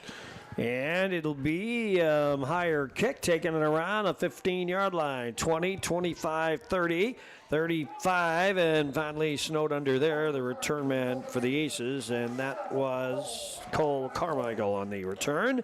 And Mount Carmel gets a start from the 31. Looking to the membership of that Youth Football League for the 6th, 7th, and 8th graders, it would be OPH, Red Hill, Robinson, Lawrenceville, Paris, Marshall, and Olney, as well as the Aces. Okay. So a good show from the LIC of support for members and other area teams. So the Aces go right to left, and they have two receivers to the right, one to the left, and the ball's loose on the deck. As Dasher covered it up, he was in the shotgun to take the snap back at the 25-yard line. You want this? Yes, please. I want to spy something out here if I can. Okay. Let the record show that Kyle asked for my binoculars. I did, because I was making sure that was River Dasher back there, and it is. Oh. Sometimes 8s look like 6s, and I get confused. Sure. He's in the shotgun here, and he hands it off. Or is that him on the carry? He pitched it, I believe. He pitched to Elliot Acree on the carry. See, I took your binoculars from you, and then all heck breaks loose. So Acree gets over the 35, 37 the yard line, short of the marker, but not by much. It'll be 3rd and about 3. It was a 2nd and 16. And Acree turns that into a 3rd and 4 here. So manageable. Good pickup for Acree. So the Aces will send Andrews out wide to the left side, and Owen Blake as well in the slot. And meanwhile, Acree gets the call back to the right side, gallops his way to the first down, and powers his way into Lawrenceville territory across the 50 to the 48-yard line. A gain of 15 yards and a 1st and 10 Pins Bowling Center first down. Move the chains for Elliot Acree, and that's 27 yards on his first 2 carries of the half. He's almost at 130 tonight at 129 unofficially. So he is over the 800-yard mark on the night. He could still get to 1,000 this year. He is Who knows? potentially going to get there, yeah. So the Aces split receivers. The wideouts are left and right. Kling's a wing, left side. Now he stops kind of an H-back look. And here is Dasher keeping it himself. And he powers his way forward near the marker at the 40-yard line. Short, but not by much. Good gain, Scott. I'm looking over on the Aces sideline, and I see Zadok Fulop still trying to shake something loose over there. He's kind of, I'm not sure when he got hobbled, if he got hobbled, but he is trying to work something loose over there after that 8-yard gain by Dasher. So it is second and short now for the Aces. Dasher in the shotgun, takes the snap. Acre gets the call, slides right. First down, now he changes direction, still on his feet. He almost is going to break it. Finally, Lawrenceville converges on him. He just couldn't get enough speed up to break it away. He almost did. Down to the 22 he goes for the first down. It's an 18-yard gain, 3 straight double-digit yard gains for Acre, and if his own teammates would have got out of the way, he could have been in the end zone. They just couldn't clear the path for him quick enough. So the Aces have a new set of downs, and they're rolling here at the outset of the third period. And this would be a big touchdown to get. Right out of the gate, third quarter, put them down by 3 scores again. Blake is the slot man to the right. Andrews the wideout. And here is Dasher going to the right side now. That's where Kling was a blocker. Didn't get much. Give him 2 to the 20-yard line, and it's second down. And I guess we are in the red zone maybe now. Let's see where the official's going to put it. Sure. Yep, sure we are. Right inside the 20. Thanks for not putting it right on the line and making us guess. That's the Big R Farm and Home red zone. I guess we could have said it anyway. It's not like the old radio days. We could have just said it. Nobody would have known it. Remember, it was a few weeks ago in this season that we'd go from the 20 to the 19, back to the 21 to the 19. We were in and out, in and out. They kept getting mentions all night. They were getting lots of plugs that night. Now here's the quarterback Dasher driving left side with the ball to the 14 inside that mark, maybe the 13-yard line. And somebody is still down on the, that's a Lawrenceville player that's slow to get up. I think he and Dasher kind of got tangled. It looks like Rivers, not 100%, but I mean maybe 90%, but he got up a little worse for the wear. Because it's second down at about 2. It's about a 6-yard gain there for Dasher, so third down 2. 2 downs to get to 4 here, or 2 downs to get the 2 yards, I should say. And Dasher's going under center out of that long eye now. He's the switch formations, the tailback. Kling gets a call, shuffles off out of a leg tackle, and still gets a couple after that to maybe the 10, and that's enough for the first down. Yeah, that'll move the chains. And first and 10 Pens Bowling Center first down just outside the 10 at the 11, so we can get a first down without getting a touchdown. Yeah, looks like you can get to about the, even further back than that, right? No, about the 1 or the 2, right? Yeah, about the half-yard line or so. It's a lot closer to the pylon over there. We're down to 7:54 to go, third period. Aces trying to put more points on the board, stay in that long eye look. And there's Kling following his blockers, pushing them away, trying to drive left side. And he almost broke it again. He's inside the 5, diving to the 4. I thought they might string him out for no gain. And then he continued to push and shove his way inside the 5. From the 11, where will they set it down? Up at the 4. Just a powerful run by Jackson Kling. Did it once again. It'll be second down and about 3 to get. These little long eye formations, he's the tailback of that threesome back there. It's Mason up front, Acre in the middle, and Jackson Kling the tailback slot. And it's Dasher under center. Guess who gets the call again? It's Kling looking for the end zone. And did he make it? No signal either way yet. Nothing yet. He's inside the 1. Officials come in to take a closer look.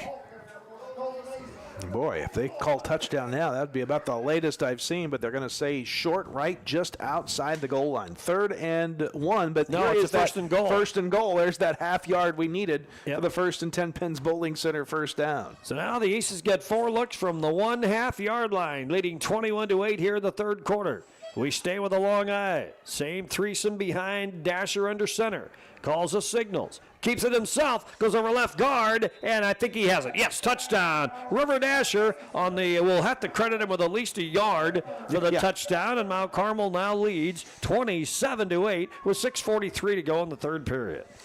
Well, that makes Aces fans breathe a little easier here. Never really felt like we were not in control of this game, but the score was a little closer than what you'd like. It's now a 19-point lead, point after try pending here from Wiggins.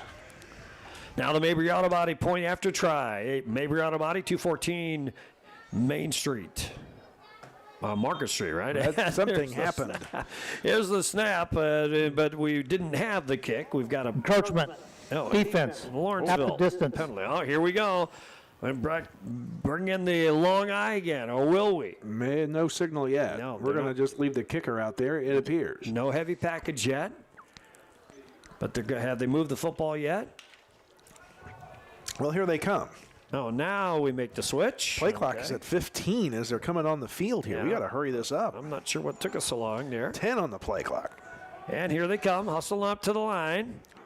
5 on the play clock. Long eye look, Dasher under center, hands it to you-know-who, Kling. Oh, yeah, my easy. Goodness. I don't think he was touched for that little scamper in there for the 2-point conversion. And now with 6:43 to go in the third period, here's the Jade Investment Advisor Tim Phillips scoreboard. Mount Carmel 29, Lawrenceville 8, back in 30. At Wabash General Hospital, we're more than healthcare. We are part of the team. Our athletic trainers proudly serve 13 area high schools and 3 junior colleges, standing on the sidelines and in the AT rooms every day.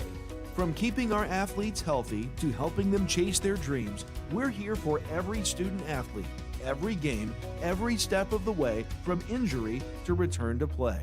At Wabash General Hospital, caring for athletes is our game. You know, Kyle Pete said long eye we like to run in those the heavy package close ins. I mean, nobody has stopped that this year, and it's always Kling. Yeah, it's Kling, and you know, you got to look at his numbers here. He's carried the ball 32 times coming in, 167 yards, a 5.2 yard per carry average. He's money for 3 yards, it seems, almost every time. And for a change, we ran Dasher out of it instead of Kling. Yep. Was it Dasher that time? Yep. Okay. And there's a short little kick across the field. Fielded at the 39, immediately hit the return man. The ball almost got jarred loose, but Lawrenceville has it at the 40. That's where they'll start their next possession. Now down 29-8. Sophomore Aubryn Hogeiger made that hit on the stop. What a play. And we were there about the same time the ball got there. So here's Lawrenceville now. They go left to right. They've done pretty well against us and against our pass defense tonight. When they've gotten their thing going, I mean, just depends on whatever they're going to call here. They're going to send receivers both ways. They've got trips to the left side. And in the shotgun, Blayton Gossett back, wants to throw. We got him out of the pocket on the run, and we're going to bring him down after a 1-yard gain to the 41 on the run.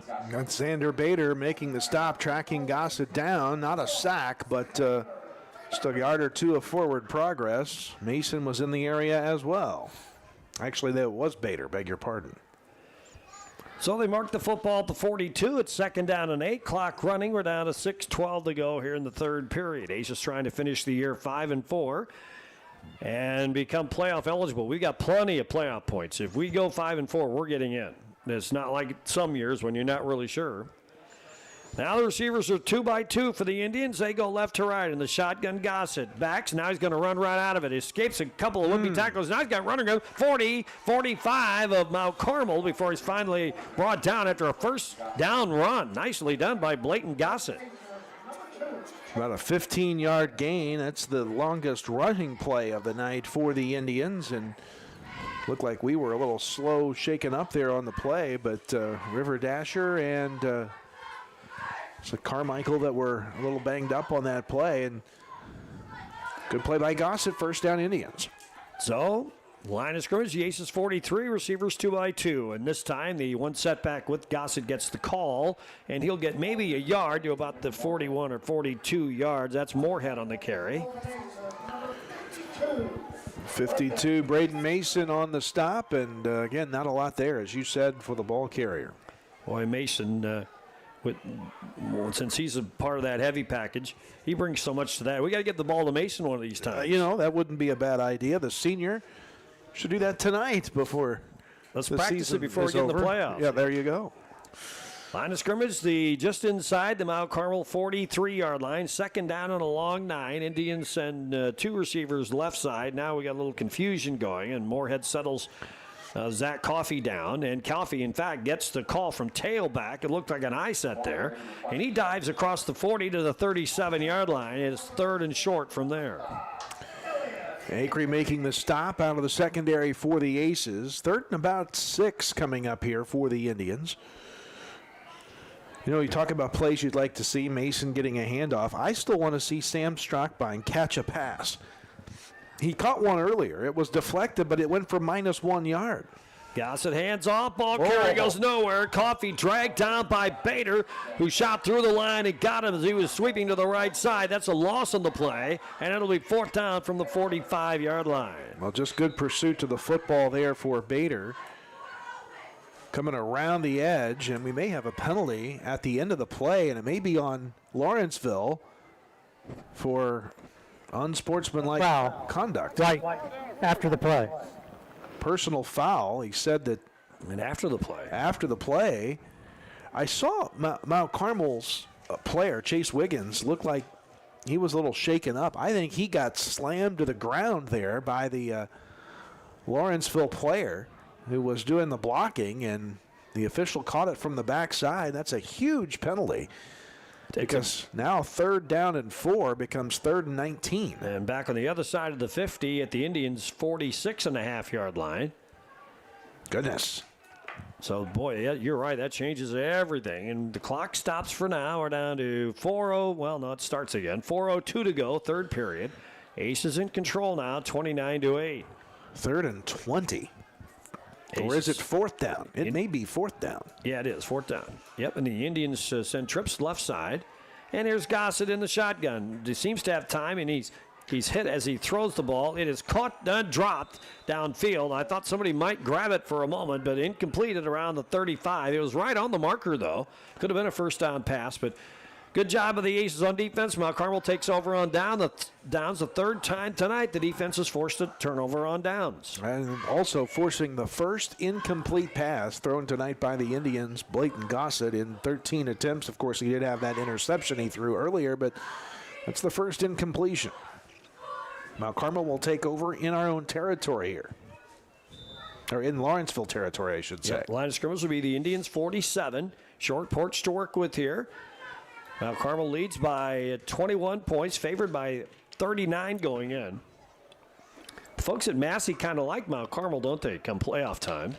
We didn't really get to talk about that too much, but they are liked in a lot of matchups they could potentially have. So now it is Dasher throwing the ball over the middle, pass incomplete. The receiver tried to come back, turn back for the ball, and I think Jack Webb is upset with himself at not coming up with that ball at around the 30-yard line. It was underthrown. He went back to try to get it and just couldn't get down there in time, so incomplete pass. And this is probably not the best night for the Aces passing game. We've really struggled to complete passes. Still only 3 completions out of 11 attempts, plus a pick for 24 yards in total. So now let's see what the Aces do here. They send Owen Blake out wide to the right side. Kling's the wing back to the left. Receiver to the short side left 2. Acre gets the call. Slides, almost slipped out. And kept his footing, though. Drives inside the 45 down near the 42-yard line of the Indians. Looks like he's going to get about 5 yards on the play. That puts him over 150 for the night. Give him 6.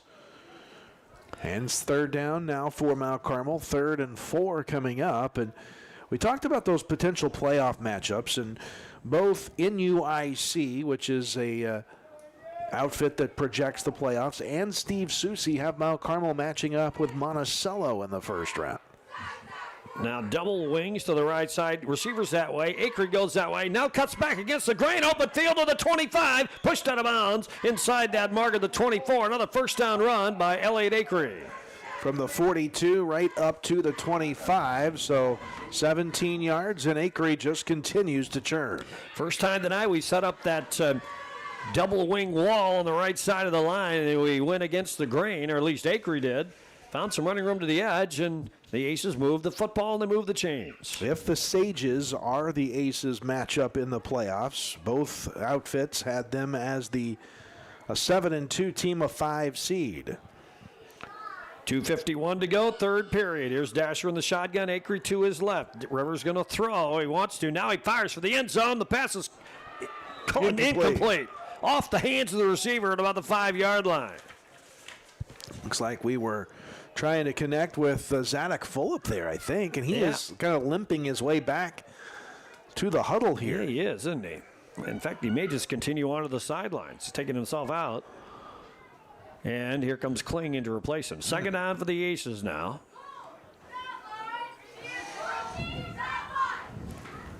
Not a huge crowd tonight, but a very pleasant night for football. Fall-like weather finally. And here's Dasher. Backs up, wants to throw. Looks, fires to the right side. Ball tipped away, flag down, maybe Lawrenceville. Pass interference, let's see. As the intended receiver was Red Andrews. And it's on Lawrenceville. I think the signal was roughing the passer. Roughing the passer, yeah.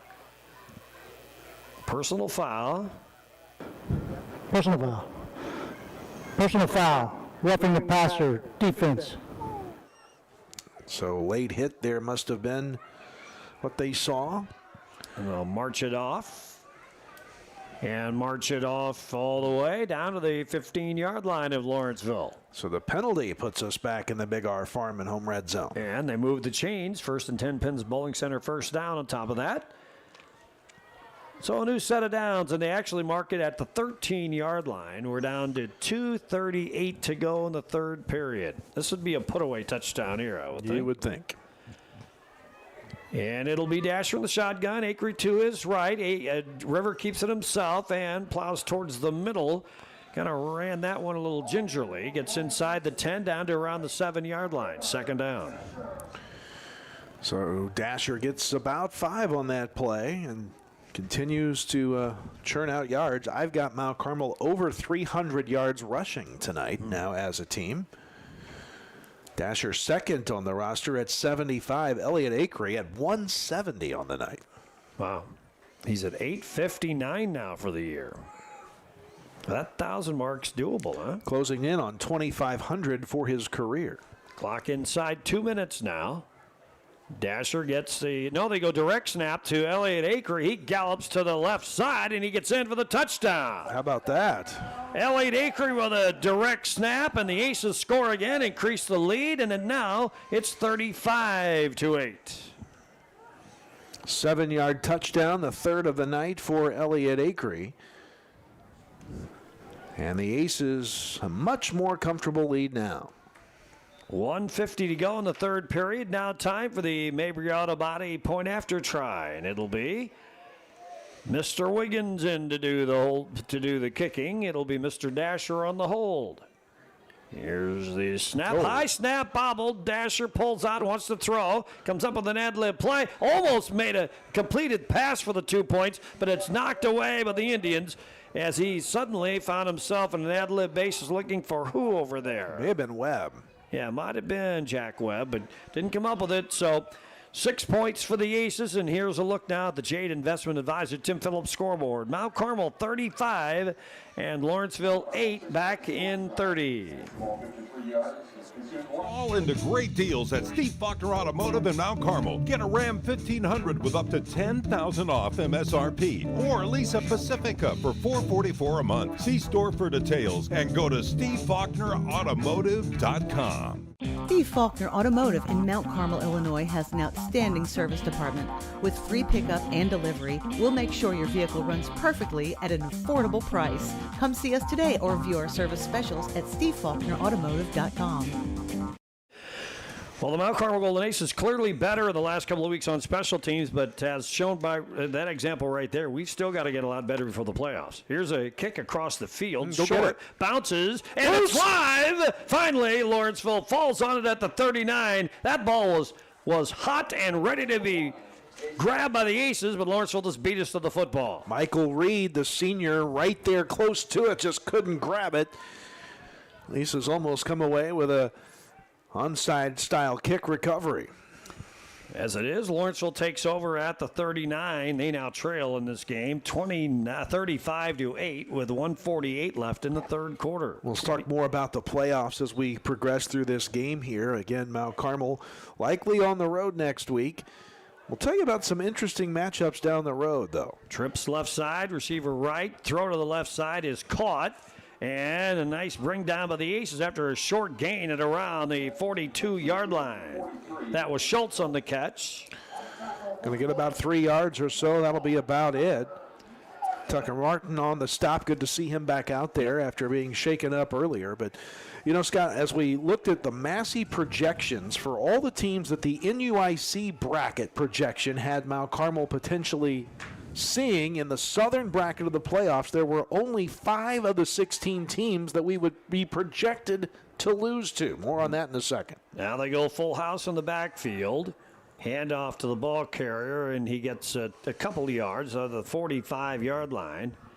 This time it's Coffee on the carry. I was going to say that Zach Schultz, got to look at him a minute ago. Yeah. Check the roster, 6'1", 200. He's got some bulk to him. He can push things around in there. He's what we say a big old boy out there, huh? But if you look at the teams, the number 1 seed potentially in 3A would be Vandalia. And Mount Carmel, by Massey's projection, would be a 2-point favorite in that game, 28-26. Against a 9-0 team. Unbelievable. Wow. So the house is full in the backfield, and there's the quarterback throwing over the top. It's tipped around and incomplete. That was airborne for a moment. Aces kind of had an opportunity to try to go after that football, just couldn't hang on. Incomplete, third down. And fourth down. Fourth down. And so, you know, sorry to keep going back and forth on this, but the teams in the field that we would potentially lose to, the 5, Williamsville, Tolono Unity, Roxana, St. Joe Ogden, and unfortunately Monticello. But when you look at those teams in that southern bracket, the 16, including the Aces, the Williamsville projection loss would be by just 9 points, Roxana by 7, St. Joe Ogden by 8, Monticello by 7. So they're practically all one-score games as Lawrenceville calls a timeout here on fourth down. Just before the snap. So we'll take a break, too. 25 seconds to go, third quarter. Timeouts brought to you by Country Financial Agent Tia Morgan. Mount Carmel in control, 35-8, back in 30. Have you or someone you love received an abnormal breast screening result or breast cancer diagnosis? The Ticket for the Cure program at the Wabash County Health Department in Mount Carmel is here to help. Now offering patient navigation services for eligible residents of Wabash, Edwards, and Richland counties. We're with you every step of the way. For more information, call 618-263-3873. That's 618-263-3873. You don't have to face it alone. So here we are at Riverview Stadium, the final night of the regular season. It's all Saturday afternoon, or so we think after this point in the playoffs. Nothing like a Saturday afternoon here in Mount Carmel in November with the Wabash River off in the distance flowing and the trees showing their colors. There's just no place better in the Midwest. Hopefully we get to see a Saturday playoff game before this season is done. Trips to the right side for the Indians. Kind of a low snap. Quarterback picks it up, now decides to run and gets the first down right to midfield, but that's about it. Beat the marker by about a yard, and so a new set of downs coming for Lawrenceville. Boy, just a gutsy effort by Gossett. Knew where he had to get to and to try to make sure of it as he was being hit and brought down. He reached it out even further. They'll spot it just on the other side of midfield, and Gossett a little shaken up on that play, took a big pop, but moves the chains for the Indians. And that'll be it for the third quarter. 5 seconds to go. They're going to think about coming up to the ball. But they're not going to make it at all. Nope. All right, that ends the third quarter. Here's a look at your Jade Investment Advisor Tim Phillips scoreboard. With 12 minutes left, it's Mount Carmel 35 and Lawrenceville 8, back in 1 minute. What's up, guys? It's Fire Pup here with the Mount Carmel Fire Department, and I'm here with my friend David, the president of Mount Carmel Public Utility. Today's focus is on the importance of replacing your smoke alarms. Age is crucial when it comes to smoke alarms. Replace all smoke alarms every 10 years or sooner if they fail to respond during testing. Remember, fire spreads quickly. You might have less than 2 minutes to escape once the alarm sounds. Functional smoke alarms provide early warning, giving you precious time to get to safety.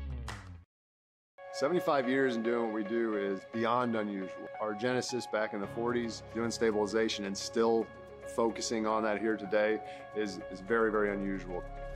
I'm really proud that we have 75 years in this industry and still focus on getting better every day. That experience has propelled us. We carry it forward. In other words, we haven't lost the experience that was gained early on in the beginnings of the company. And we still have that knowledge base to draw from. And that's what just keeps making us better. Along with Kyle Peach, I'm Scott Allen. We go to the fourth quarter here at the Snake Pit. Mount Carmel in control over Lawrenceville 35-8. Our thanks to Kevin McGinnis working the controls at WSJD. Kyle has a new Channel 15 crew as well. Alex and Robert here tonight helping us out. Thank you very much. Here are the Indians with the football and starting right, coming back and then sweeping to the left side. The ball carrier gets a couple of yards. That's Moorhead. I'm not sure that he did. I think he maybe not. Got brought down behind the line for a loss of a yard maybe. And that's what they will show back at midfield exactly at the 50. Second down and a long 11. 11 yards on 6 carries for their leading rusher coming in, Nick Moorhead. In fact, Moorhead just checked out of the action. In now is Tucker Waldrop. Here come the Indians spreading it out. Receivers going left and right. In the shotgun, 2 setbacks now. And Coffey, one of those setbacks, gets the call. Nice tackle. Nice bring down tackle by Aiden Reynolds at around the line of scrimmage. Boy, just not there. And the Aces defense really stepping up their game, guarding against that rush. And not much there at all. So now it's third and a longer 11, not quite 12, but right at midfield. Leading rusher tonight for the Indians has been Zach Coffey, 29 yards, 6 carries now on the night. Lawrenceville's lone score came on a pass earlier, and now Gossett lets one air downfield, and it's caught by the receiver. Nice catch. Good man coverage, but not enough. The pass is caught at the 10-yard line. Mikowitz hauls it in. Biggest play from scrimmage to the night for the Indians. It will go for 35 yards and a first down in the red zone. They'll mark it at the 15-yard line in Mount Carmel. 10:37 to go. Blayton Gossett has thrown for 177 yards through the air tonight for the Indians. Now 2 receivers to the right side. Gossett wants to throw back to the left, looking for the end zone. The pass is caught. Touchdown if he got in. Yes. Is it a signal? Touchdown. The Indians hit the scoreboard again on a 15-yard pass play. Mikowitz on the catch. Second touchdown pass thrown by Gossett tonight. How about that? That was a quick strike just as Mount Carmel.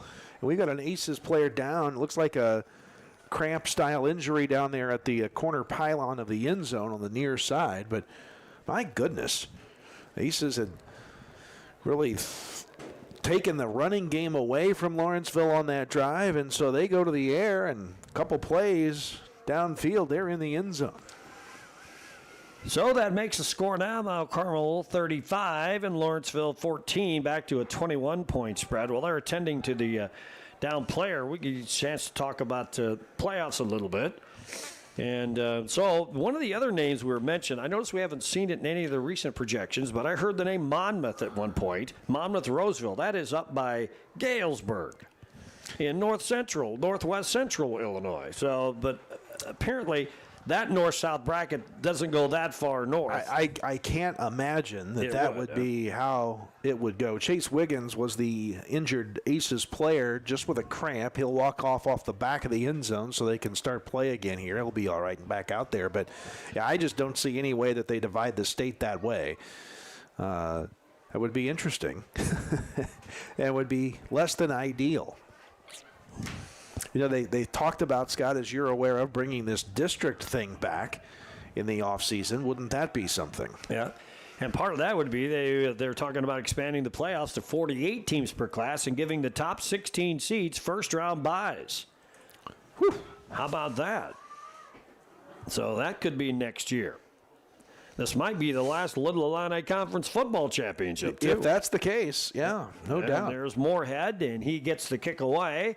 and it's good for the Indians. So we've got the stop in the action at 10:22 to go in the ball game. The Jade Investment Financial Advisor Tim Phillips scoreboard. I'll get it approximate there. Mount Carmel now leads Lawrenceville 35-15 back in 30.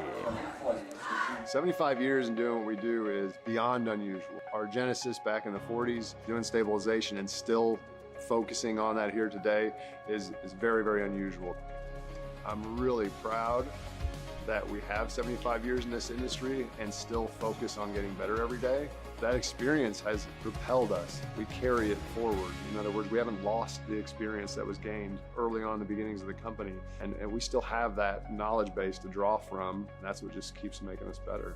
Meet the dentists at Comprehensive Dental Care of Mount Carmel. Dr. Bryce Miller has proudly served the residents of his hometown for over a decade, bringing advanced training in the field of implant and cosmetic dentistry to the local community. And Dr. David Miller... Here's the run-up to the football and the kick by the Indians, taken by return man to the 10, 15-20. Middle of the field, 25-30, and snowed under there. Mount Carmel still will get a pretty good start, and that was Carmichael. That was Carmichael on the return. Yep, and the Aces will start this possession from their own 32-yard line. Well, again, been impressed by Lawrenceville's passing game tonight. 192 yards through the air. Did they just signal a penalty out there? I'm not sure. It looks as if, because I think they're marching the football backwards. So a penalty against the Aces there. 15-yarder too. It's a big one. Back to the 15-yard line. I missed. Have they called it yet? I think they did. We just missed it. So personal foul of some kind, or? I don't know. We'll see if I can find out.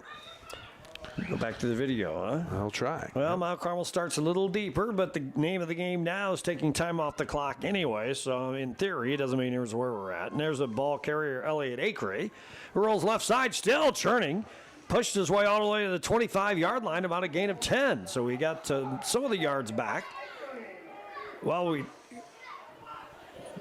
they got the first down, I should say, because we started from the 15. So that's a 10 Pins Bowling Center first down out to the 25. And that will put, Elliott Acree not quite to 200 yards yet on the night. He began the night 311 yards away from 1,000. He's churned away most of those tonight. Now here's Elliott Acree. Did he do direct snap to him again? I think they did. And he went to the left side and gets to the 30, right to the 30-yard line. Gain of about 5. Blocking the back was that penalty, Scott, on the kickoff against the Aces, kick return. Acree gets 5 there. Back in the day, we used to call that the clip. I remember those days. Line of scrimmage now, the 30-yard line. It's second down. And this time now, Acree gives it to Dasher out of the backfield. And then Dasher rolls forward to the 50-yard line for a first down. How about that? So this time, Acree took the snap and then handed it to Dasher, who cut back to the right side. A little dipsy-do there and a first down. That's a little wrinkle for you. Yep, give those opponents something else to look at there on the game film. River Dasher closing in on 100 yards on the ground tonight himself, by my count. Both he and Acree have carried the ball 17 times in this game. So new set of downs right at midfield. Ace is trying to churn away here. We've got double wing set. This time it'll be Acree with a direct snap. It was. Okay, and he dives forward for another maybe first down. Let's see where they mark him at. The 40 might be enough. Going to be a yard short, or thereabouts. But that does, by my count, put Acree over 200 yards tonight, and now puts him over 2,500 for his career. Wow. What a job tonight by Elliott Acree. 2nd and 1 for the Aces. Double wing set this time. And now it'll be the quarterback that takes the snap. Look out. There, look out. He may get all the way in. It's River Dasher to the 10-5 touchdown. There's a flag on the play. May call this one back. A 41-yard touchdown run, but it means nothing. It's a hold on Offense, the Aces. 10-yard penalty. Replay down. Well, shoot, as they'd say. That would have been, am I right, the longest run of the night for the Aces for a score? Yes. We had a 31-yard by Acre earlier. With a 20 by Dasher, and those are the top two plays for us tonight. Well, if we can make this a viable part of that offense, you never know who's going to get the snap on a given play. That'll add a little more misdirection and mystery to the play calls. They marked the football back just inside the 50 at the Mount Carmel 49. So we're 51 yards away from the end zone now. And it's Dasher and Acre lining up, double wing set. This time they both reached up, but Acre gets a direct snap, drives left side, powers his way inside the 40, inside that mark to the 36-yard line. Good for a first down. Another 10 Pins Bowling Center first down from the Aces 49 to the Indian 37. Interesting, only one of the backs raised their hands. I'm not sure both can do that back there. Is that right? But only one does, so they snapped it to the other one. So you still never know who's going to get it. Right. Unless one's barking the cadence to add more misdirection to it, and the other one takes the direct snap. We did that when we had to a couple weeks ago with the overtime loss to Casey. Remember that? Yep. Well, there's a little bit stiffer resistance by the Lawrenceville wall on defense there. And Dasher has just a short gain there. I'll mark him to the 33-yard line. His second down at about 7. You know, it's interesting, Scott, how things can kind of happen. I wonder, obviously at some point you'd think we had practiced the direct snap thing to try it. If we're going to use it late in the game with the quarterback going down like we did against Casey, but did us doing that spark putting it in more regularly? Who knows? And here, let's see what they do here. Now this time it goes directly to Dasher with Acre leading the way, and the quarterback lumbers his way to the 25-yard line. Good for a first down. And the clock is stopped for now. 6:38 to go while they move the chains. Now, which one was that? That was Acre. That was Dasher. Thank you very much. He's now over 100 yards tonight on the ground. Acre's over 200. Acre, and then Dasher's over 100. Here comes Paul Ray Garrett into the game. Red Andrews checks out as well. Let's see what the Aces do here. And it'll be Garrett on the carry. Nope, I can't tell. I was out of my binocular range. Yep, it was Garrett, okay. And let's see where they mark him. Inside to around the 25-yard line. Not a whole lot there for Paul Ray on that carry, about a yard, 2nd and 9. Also into the game for the Aces is Michael Reed again. Clock is running. And it will be Dasher still in control. He has Garrett in the backfield with him. Double wing set, receiver to the left side. And this time Garrett gets the call after the snap to Dasher. And he breaks free. He gets inside the 10 to the 5. He's getting it in. Touchdown! Paul Ray Garrett broke it open at around the 15 and skated in from there. A 24-yard touchdown makes it now a 41-15 lead with 5:23 to go. Well, how about that? Paul Ray Garrett comes in the game and goes right to the house. Now Carmel adds to the lead. Garrett picking up his first touchdown of the season. And what was that total again? I know I called it, but on the yardage for Paul Ray, 24 yards. All right, thank you for that. Now the Mabry Auto Body point after. And here comes a snap, all down the kick away. And Wiggins' kick is good. So we've got to stop in the action here with 5:23 to go in this one. We're playing out the string now at this point. The Jade Financial Advisor Tim Phillips scoreboard reads Mount Carmel 42 and Lawrenceville 15 back in 30. Meet the dentists at Comprehensive Dental Care of Mount Carmel. Dr. Bryce Miller has proudly served the residents of his hometown for over a decade, bringing advanced training in the field of implant and cosmetic dentistry to the local community. And Dr. David Miller has been practicing now for 40 years. In that time, his goal has remained the same, to provide patients with high-quality care tailored to their health and well-being. Let our team at Comprehensive Dental Care put our quality, compassionate care to work for you. Give us a call today. Mount Carmel has grown the lead now. And the Aces cruising to the victory. They'll finish the year 5-4, and they'll rest comfortably in the knowledge that they're going to make the playoffs. Partner, if the totals hold on my score sheet from the official stats that will come later, this will be the first time this season Mount Carmel has rushed for over 400 yards in a game at 402. That's what I have us at right now, with Acree over 200, Dasher over 100. And all 6 touchdowns tonight have been on the ground. And some new wrinkles to the offense. Add a little more threat to the Aces arsenal as we head to the playoffs. There's the kick, and it is across the field, taken by a back at the 35 and the 40, and brought down just a little bit after the 40-yard line, I think. And that's where Lawrenceville will take over with time running out here. Wiggins makes the stop there for the Aces after the kick by Woods. We'll visit with Aces coach Michael Brewer after the game as he finishes regular season number 9.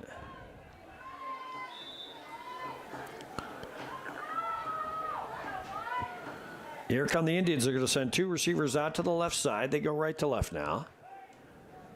Quarterback in the shotgun. And that would be Blayton.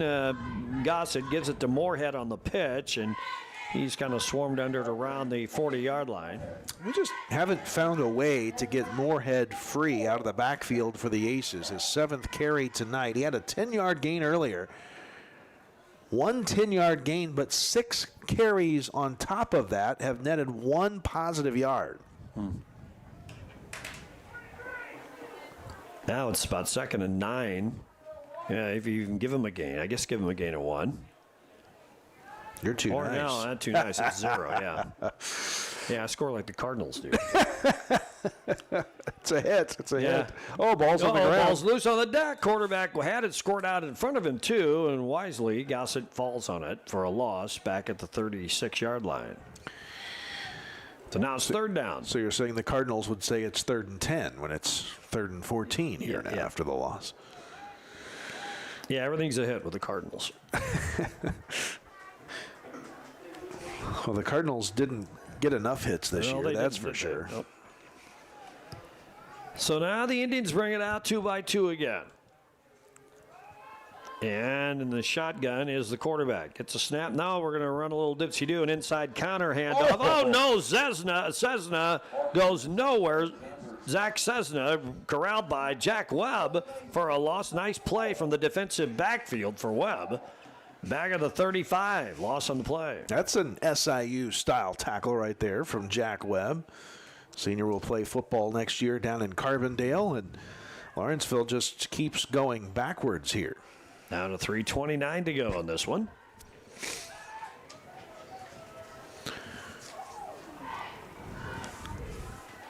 And here they come to the line. Receivers are both directions.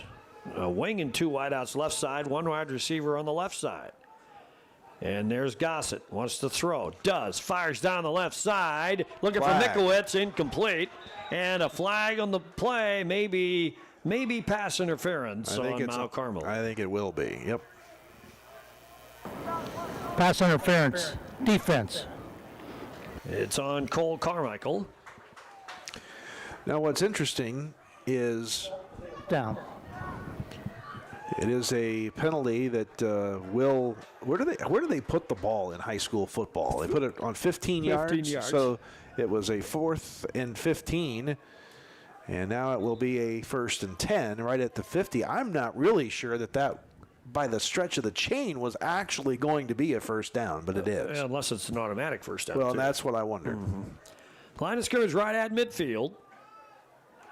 Again, two receivers and a wing to the right, one to the left, and now Coffey gets the call, sweeping his way to the right side, looking for blockers. Now he cuts them up, takes a step away and breaks free, and now gets another 10 yards on the second effort. I'm not sure did they rule him out of bounds? Well, it I don't know. Like he was going to be. I kind of gave up on that play. Too.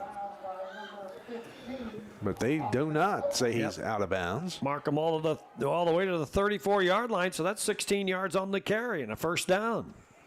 Just would not be denied there. Now we're down to 2:51, and it may be just a case we're kind of back on our heels a little bit. This game's over, and maybe we just didn't close on that one. Well, let's see what the Indians do here with a new set of downs. Can they find the end zone before the end of the game? And they will hand it off. And now Coffey again tries to cut inside. Nice double team on the tackle by the Aces. And Tucker Martin helping out on the end of that play, and they mark him down at the 33-yard line. Cole Carmichael up top on that as well. A 1-yard gain for what appears to be a very tired Zach Coffey on that play. We're down to 2:28 to go. Lawrenceville finished 1-8. They won on opening night against Carlisle, ending a 13-game losing streak, and they've lost 8 since. There's a dump pass, screen pass. Cessna has it. Xander Cessna breaks away from a tackle, drives for more yards inside the 20 to the 15-yard line. Nice run after the catch on the screen dump in the middle. Almost a 20-yard pass completion. It will be 18. Dakota Woods making the stop. What about the passing game tonight as Gossett throws for 18 there? He's only thrown two incompletions plus an interception in 18 attempts, 15 of 18 for 210 yards. Now the Indians line it up, first down from the 15, man in motion, and he will get the handoff. Tries to jump inside, can't escape a leg tackle. Finally, the Aces finish him off at around the line of scrimmage. Cessna on the carry for the 4th time tonight. Xander Bader makes the stop again. That goes for no gain. 1:32 to go in this one. Mount Carmel will make it to 5-4. They'll make it to the playoffs for the 42nd time in the 50. This is the 51st year of the playoffs. An incredible total for the Aces and one of the highest in the state. Now a handoff, ball carrier. I think that was Coffey, and he's still on his feet, but getting pushed backwards as he's fighting to get the yards. That was Coffey down at the 15-yard line. And again, no gain. And we're at the 1-minute mark of this one. Dakota Woods makes the stop.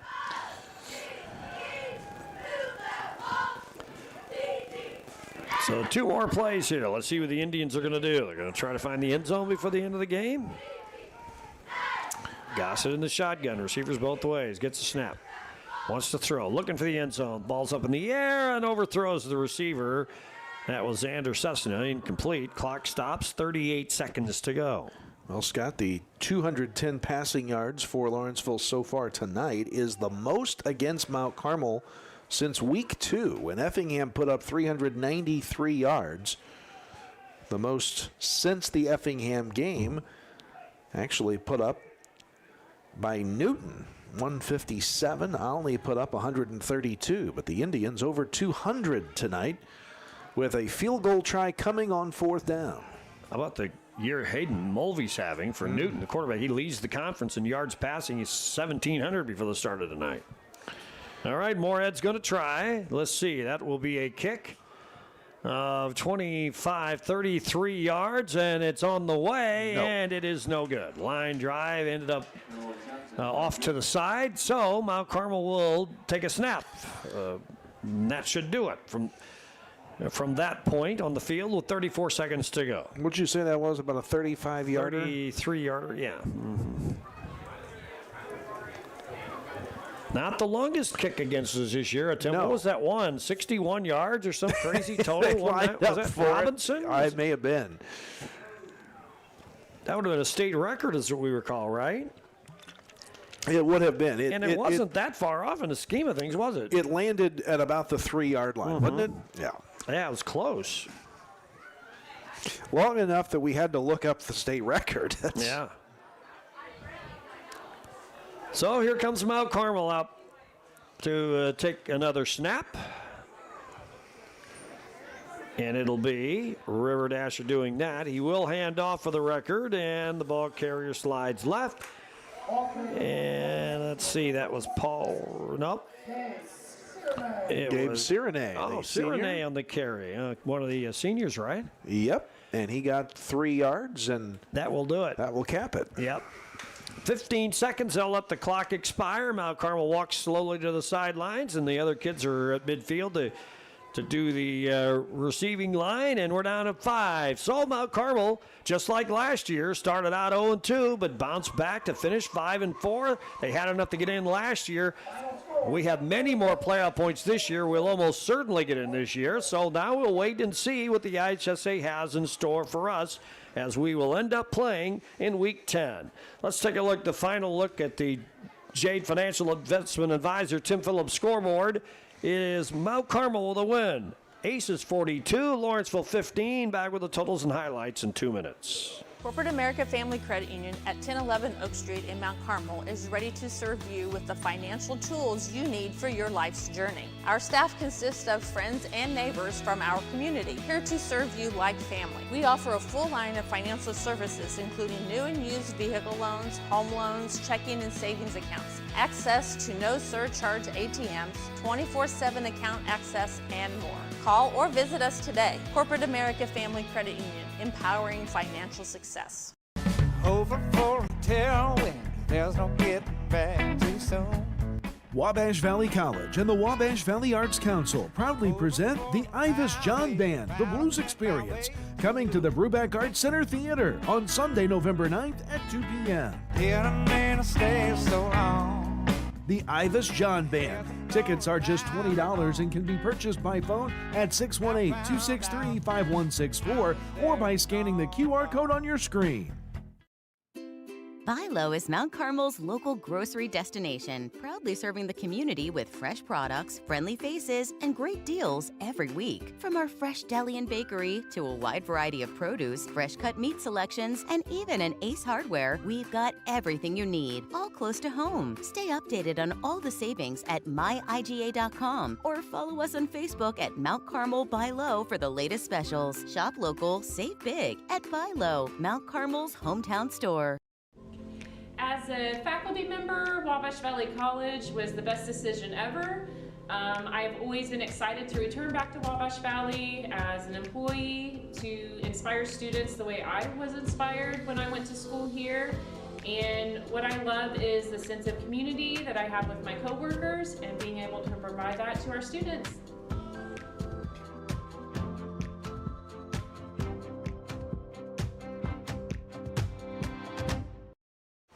Paris beat Casey 22-18. The final score tonight, Mount Carmel wins it. They finish 5-4. They defeat the Lawrenceville Indians 42-15. Folks, got to tell you, we had the Quick Stop Tire and Lube 3 and out.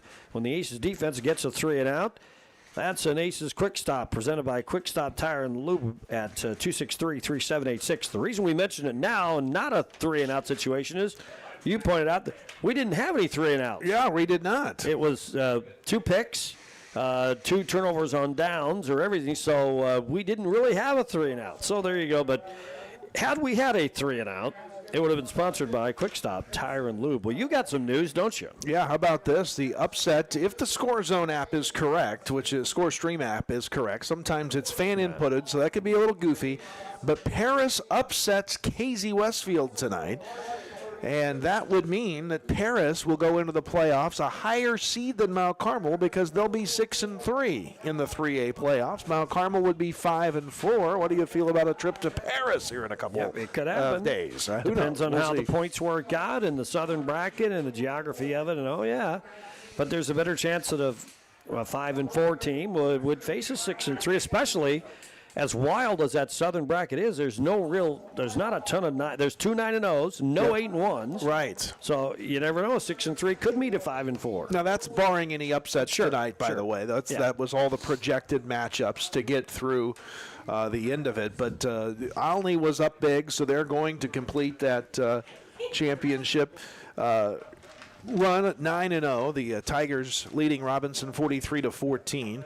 Paris with that score, 22-17, listed as the final over KZ tonight. Marshall comes from behind to make the playoffs. They beat Newton 32-15, winning the second half handily. Elsewhere, Fairfield in the playoffs. They will be a higher seed than Mount Carmel in 3A. They beat Hamilton County 44-25. Flora in the playoffs in 2A. They beat Red Hill, another playoff team, 29-6. CZRE in the 3A playoffs. They beat Edwards County 44-19. They were leading that in the fourth quarter.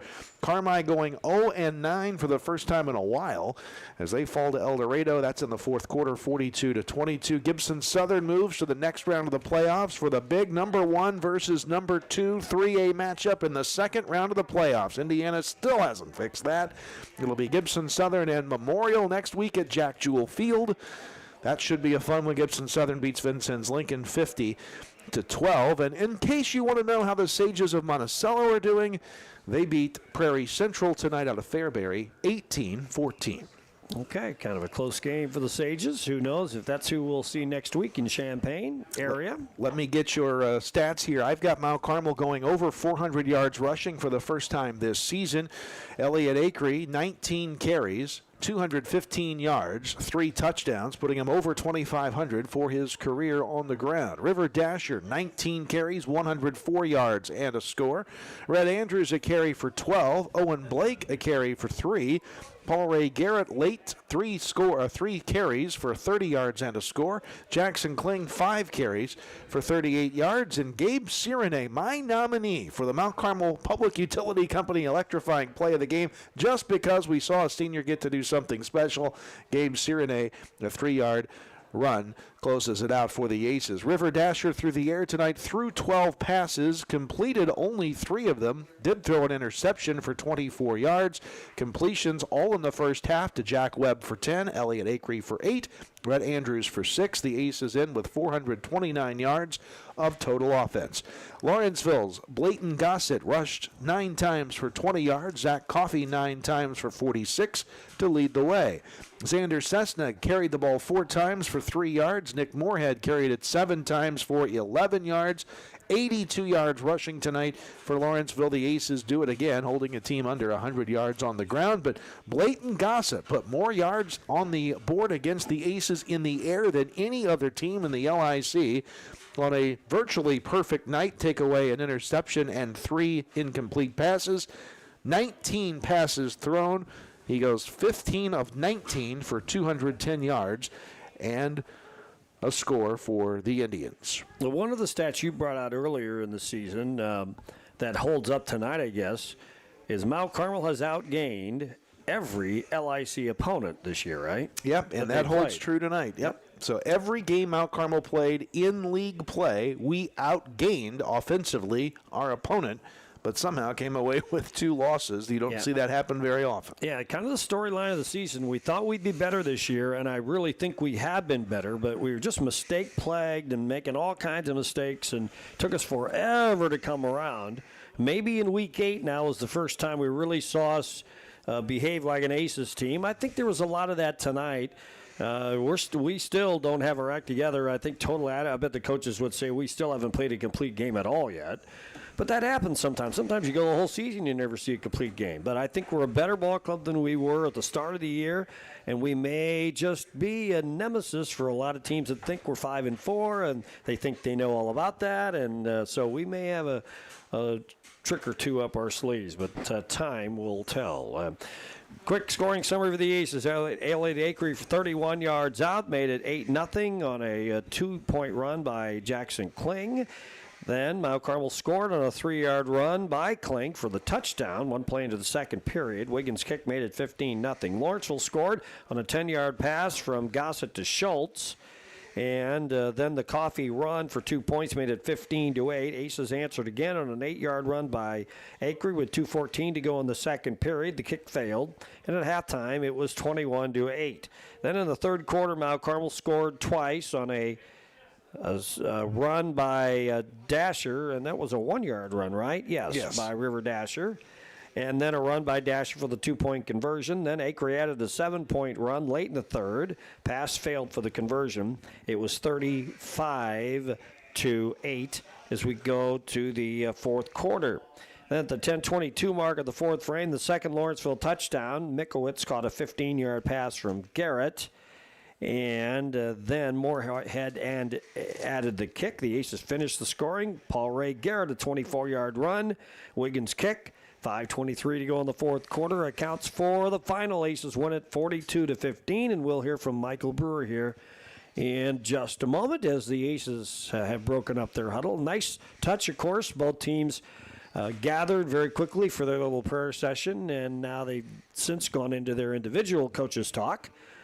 And for Lawrenceville, the season is over. They finished 1-8. They won on opening night against Carlisle and dropped the next 8. But they had their moments, and as we mentioned, and we saw why now tonight, because Lawrenceville can do some damage here. They just got behind the 8 ball early tonight. Yeah, and there's a lot of promise there. Their quarterback, Blayton Gossett's a junior, so he'll be returning. Nick Moorhead, their leading rusher on the year, he's a junior. He'll be back. They do lose Mikowitz, their leading receiver, or second leading receiver. Xander Cessna will depart as well in his senior campaign.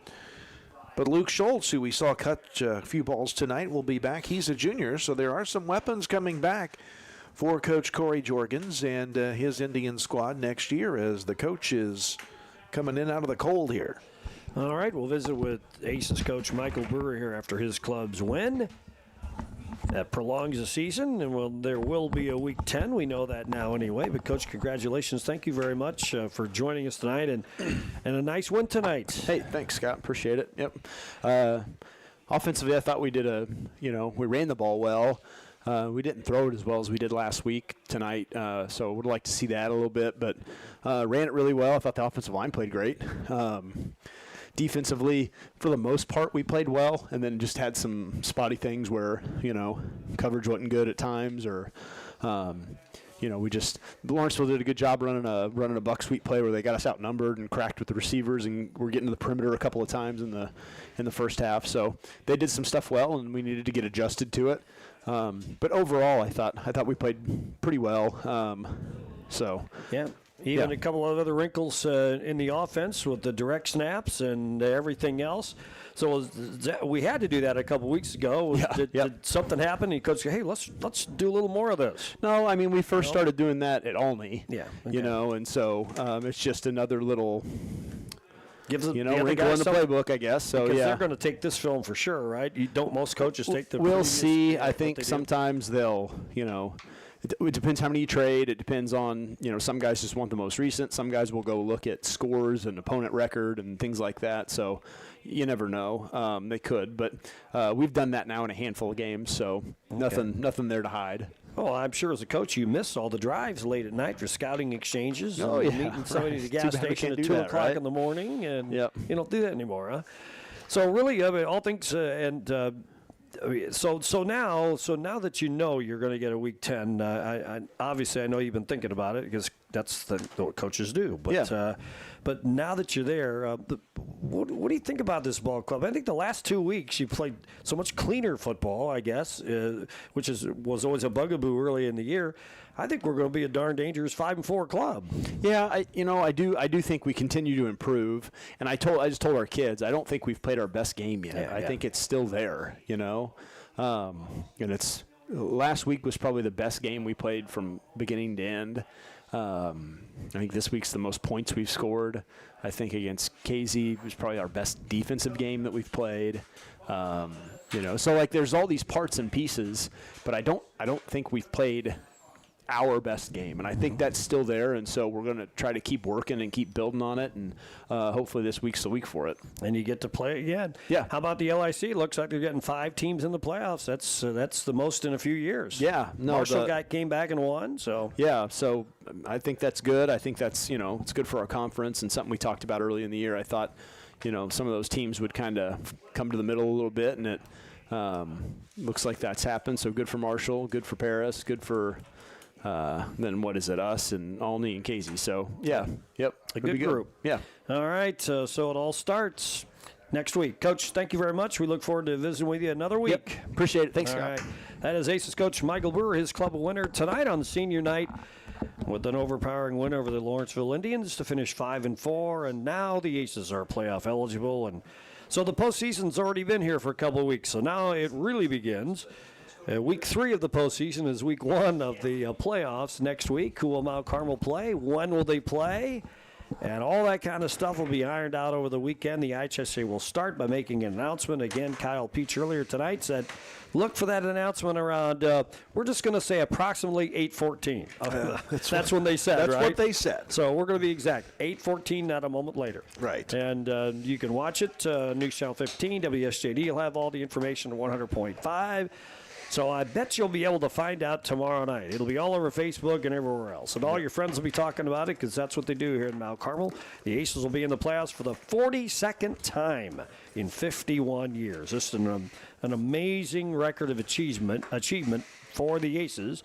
And they've gotten in 2 straight years with a 5-4 mark, but you certainly feel like we stand a much better chance to make some noise this year in the playoffs than we did even a year ago with that young roster, as young as we'd ever had. So finally we're starting to see the improvements we were thinking the team would make, and they're doing it at the right time. If you're going to do it, now's the time. And so we move on to week 10. Let's get back here one more time, huh? Let's do that.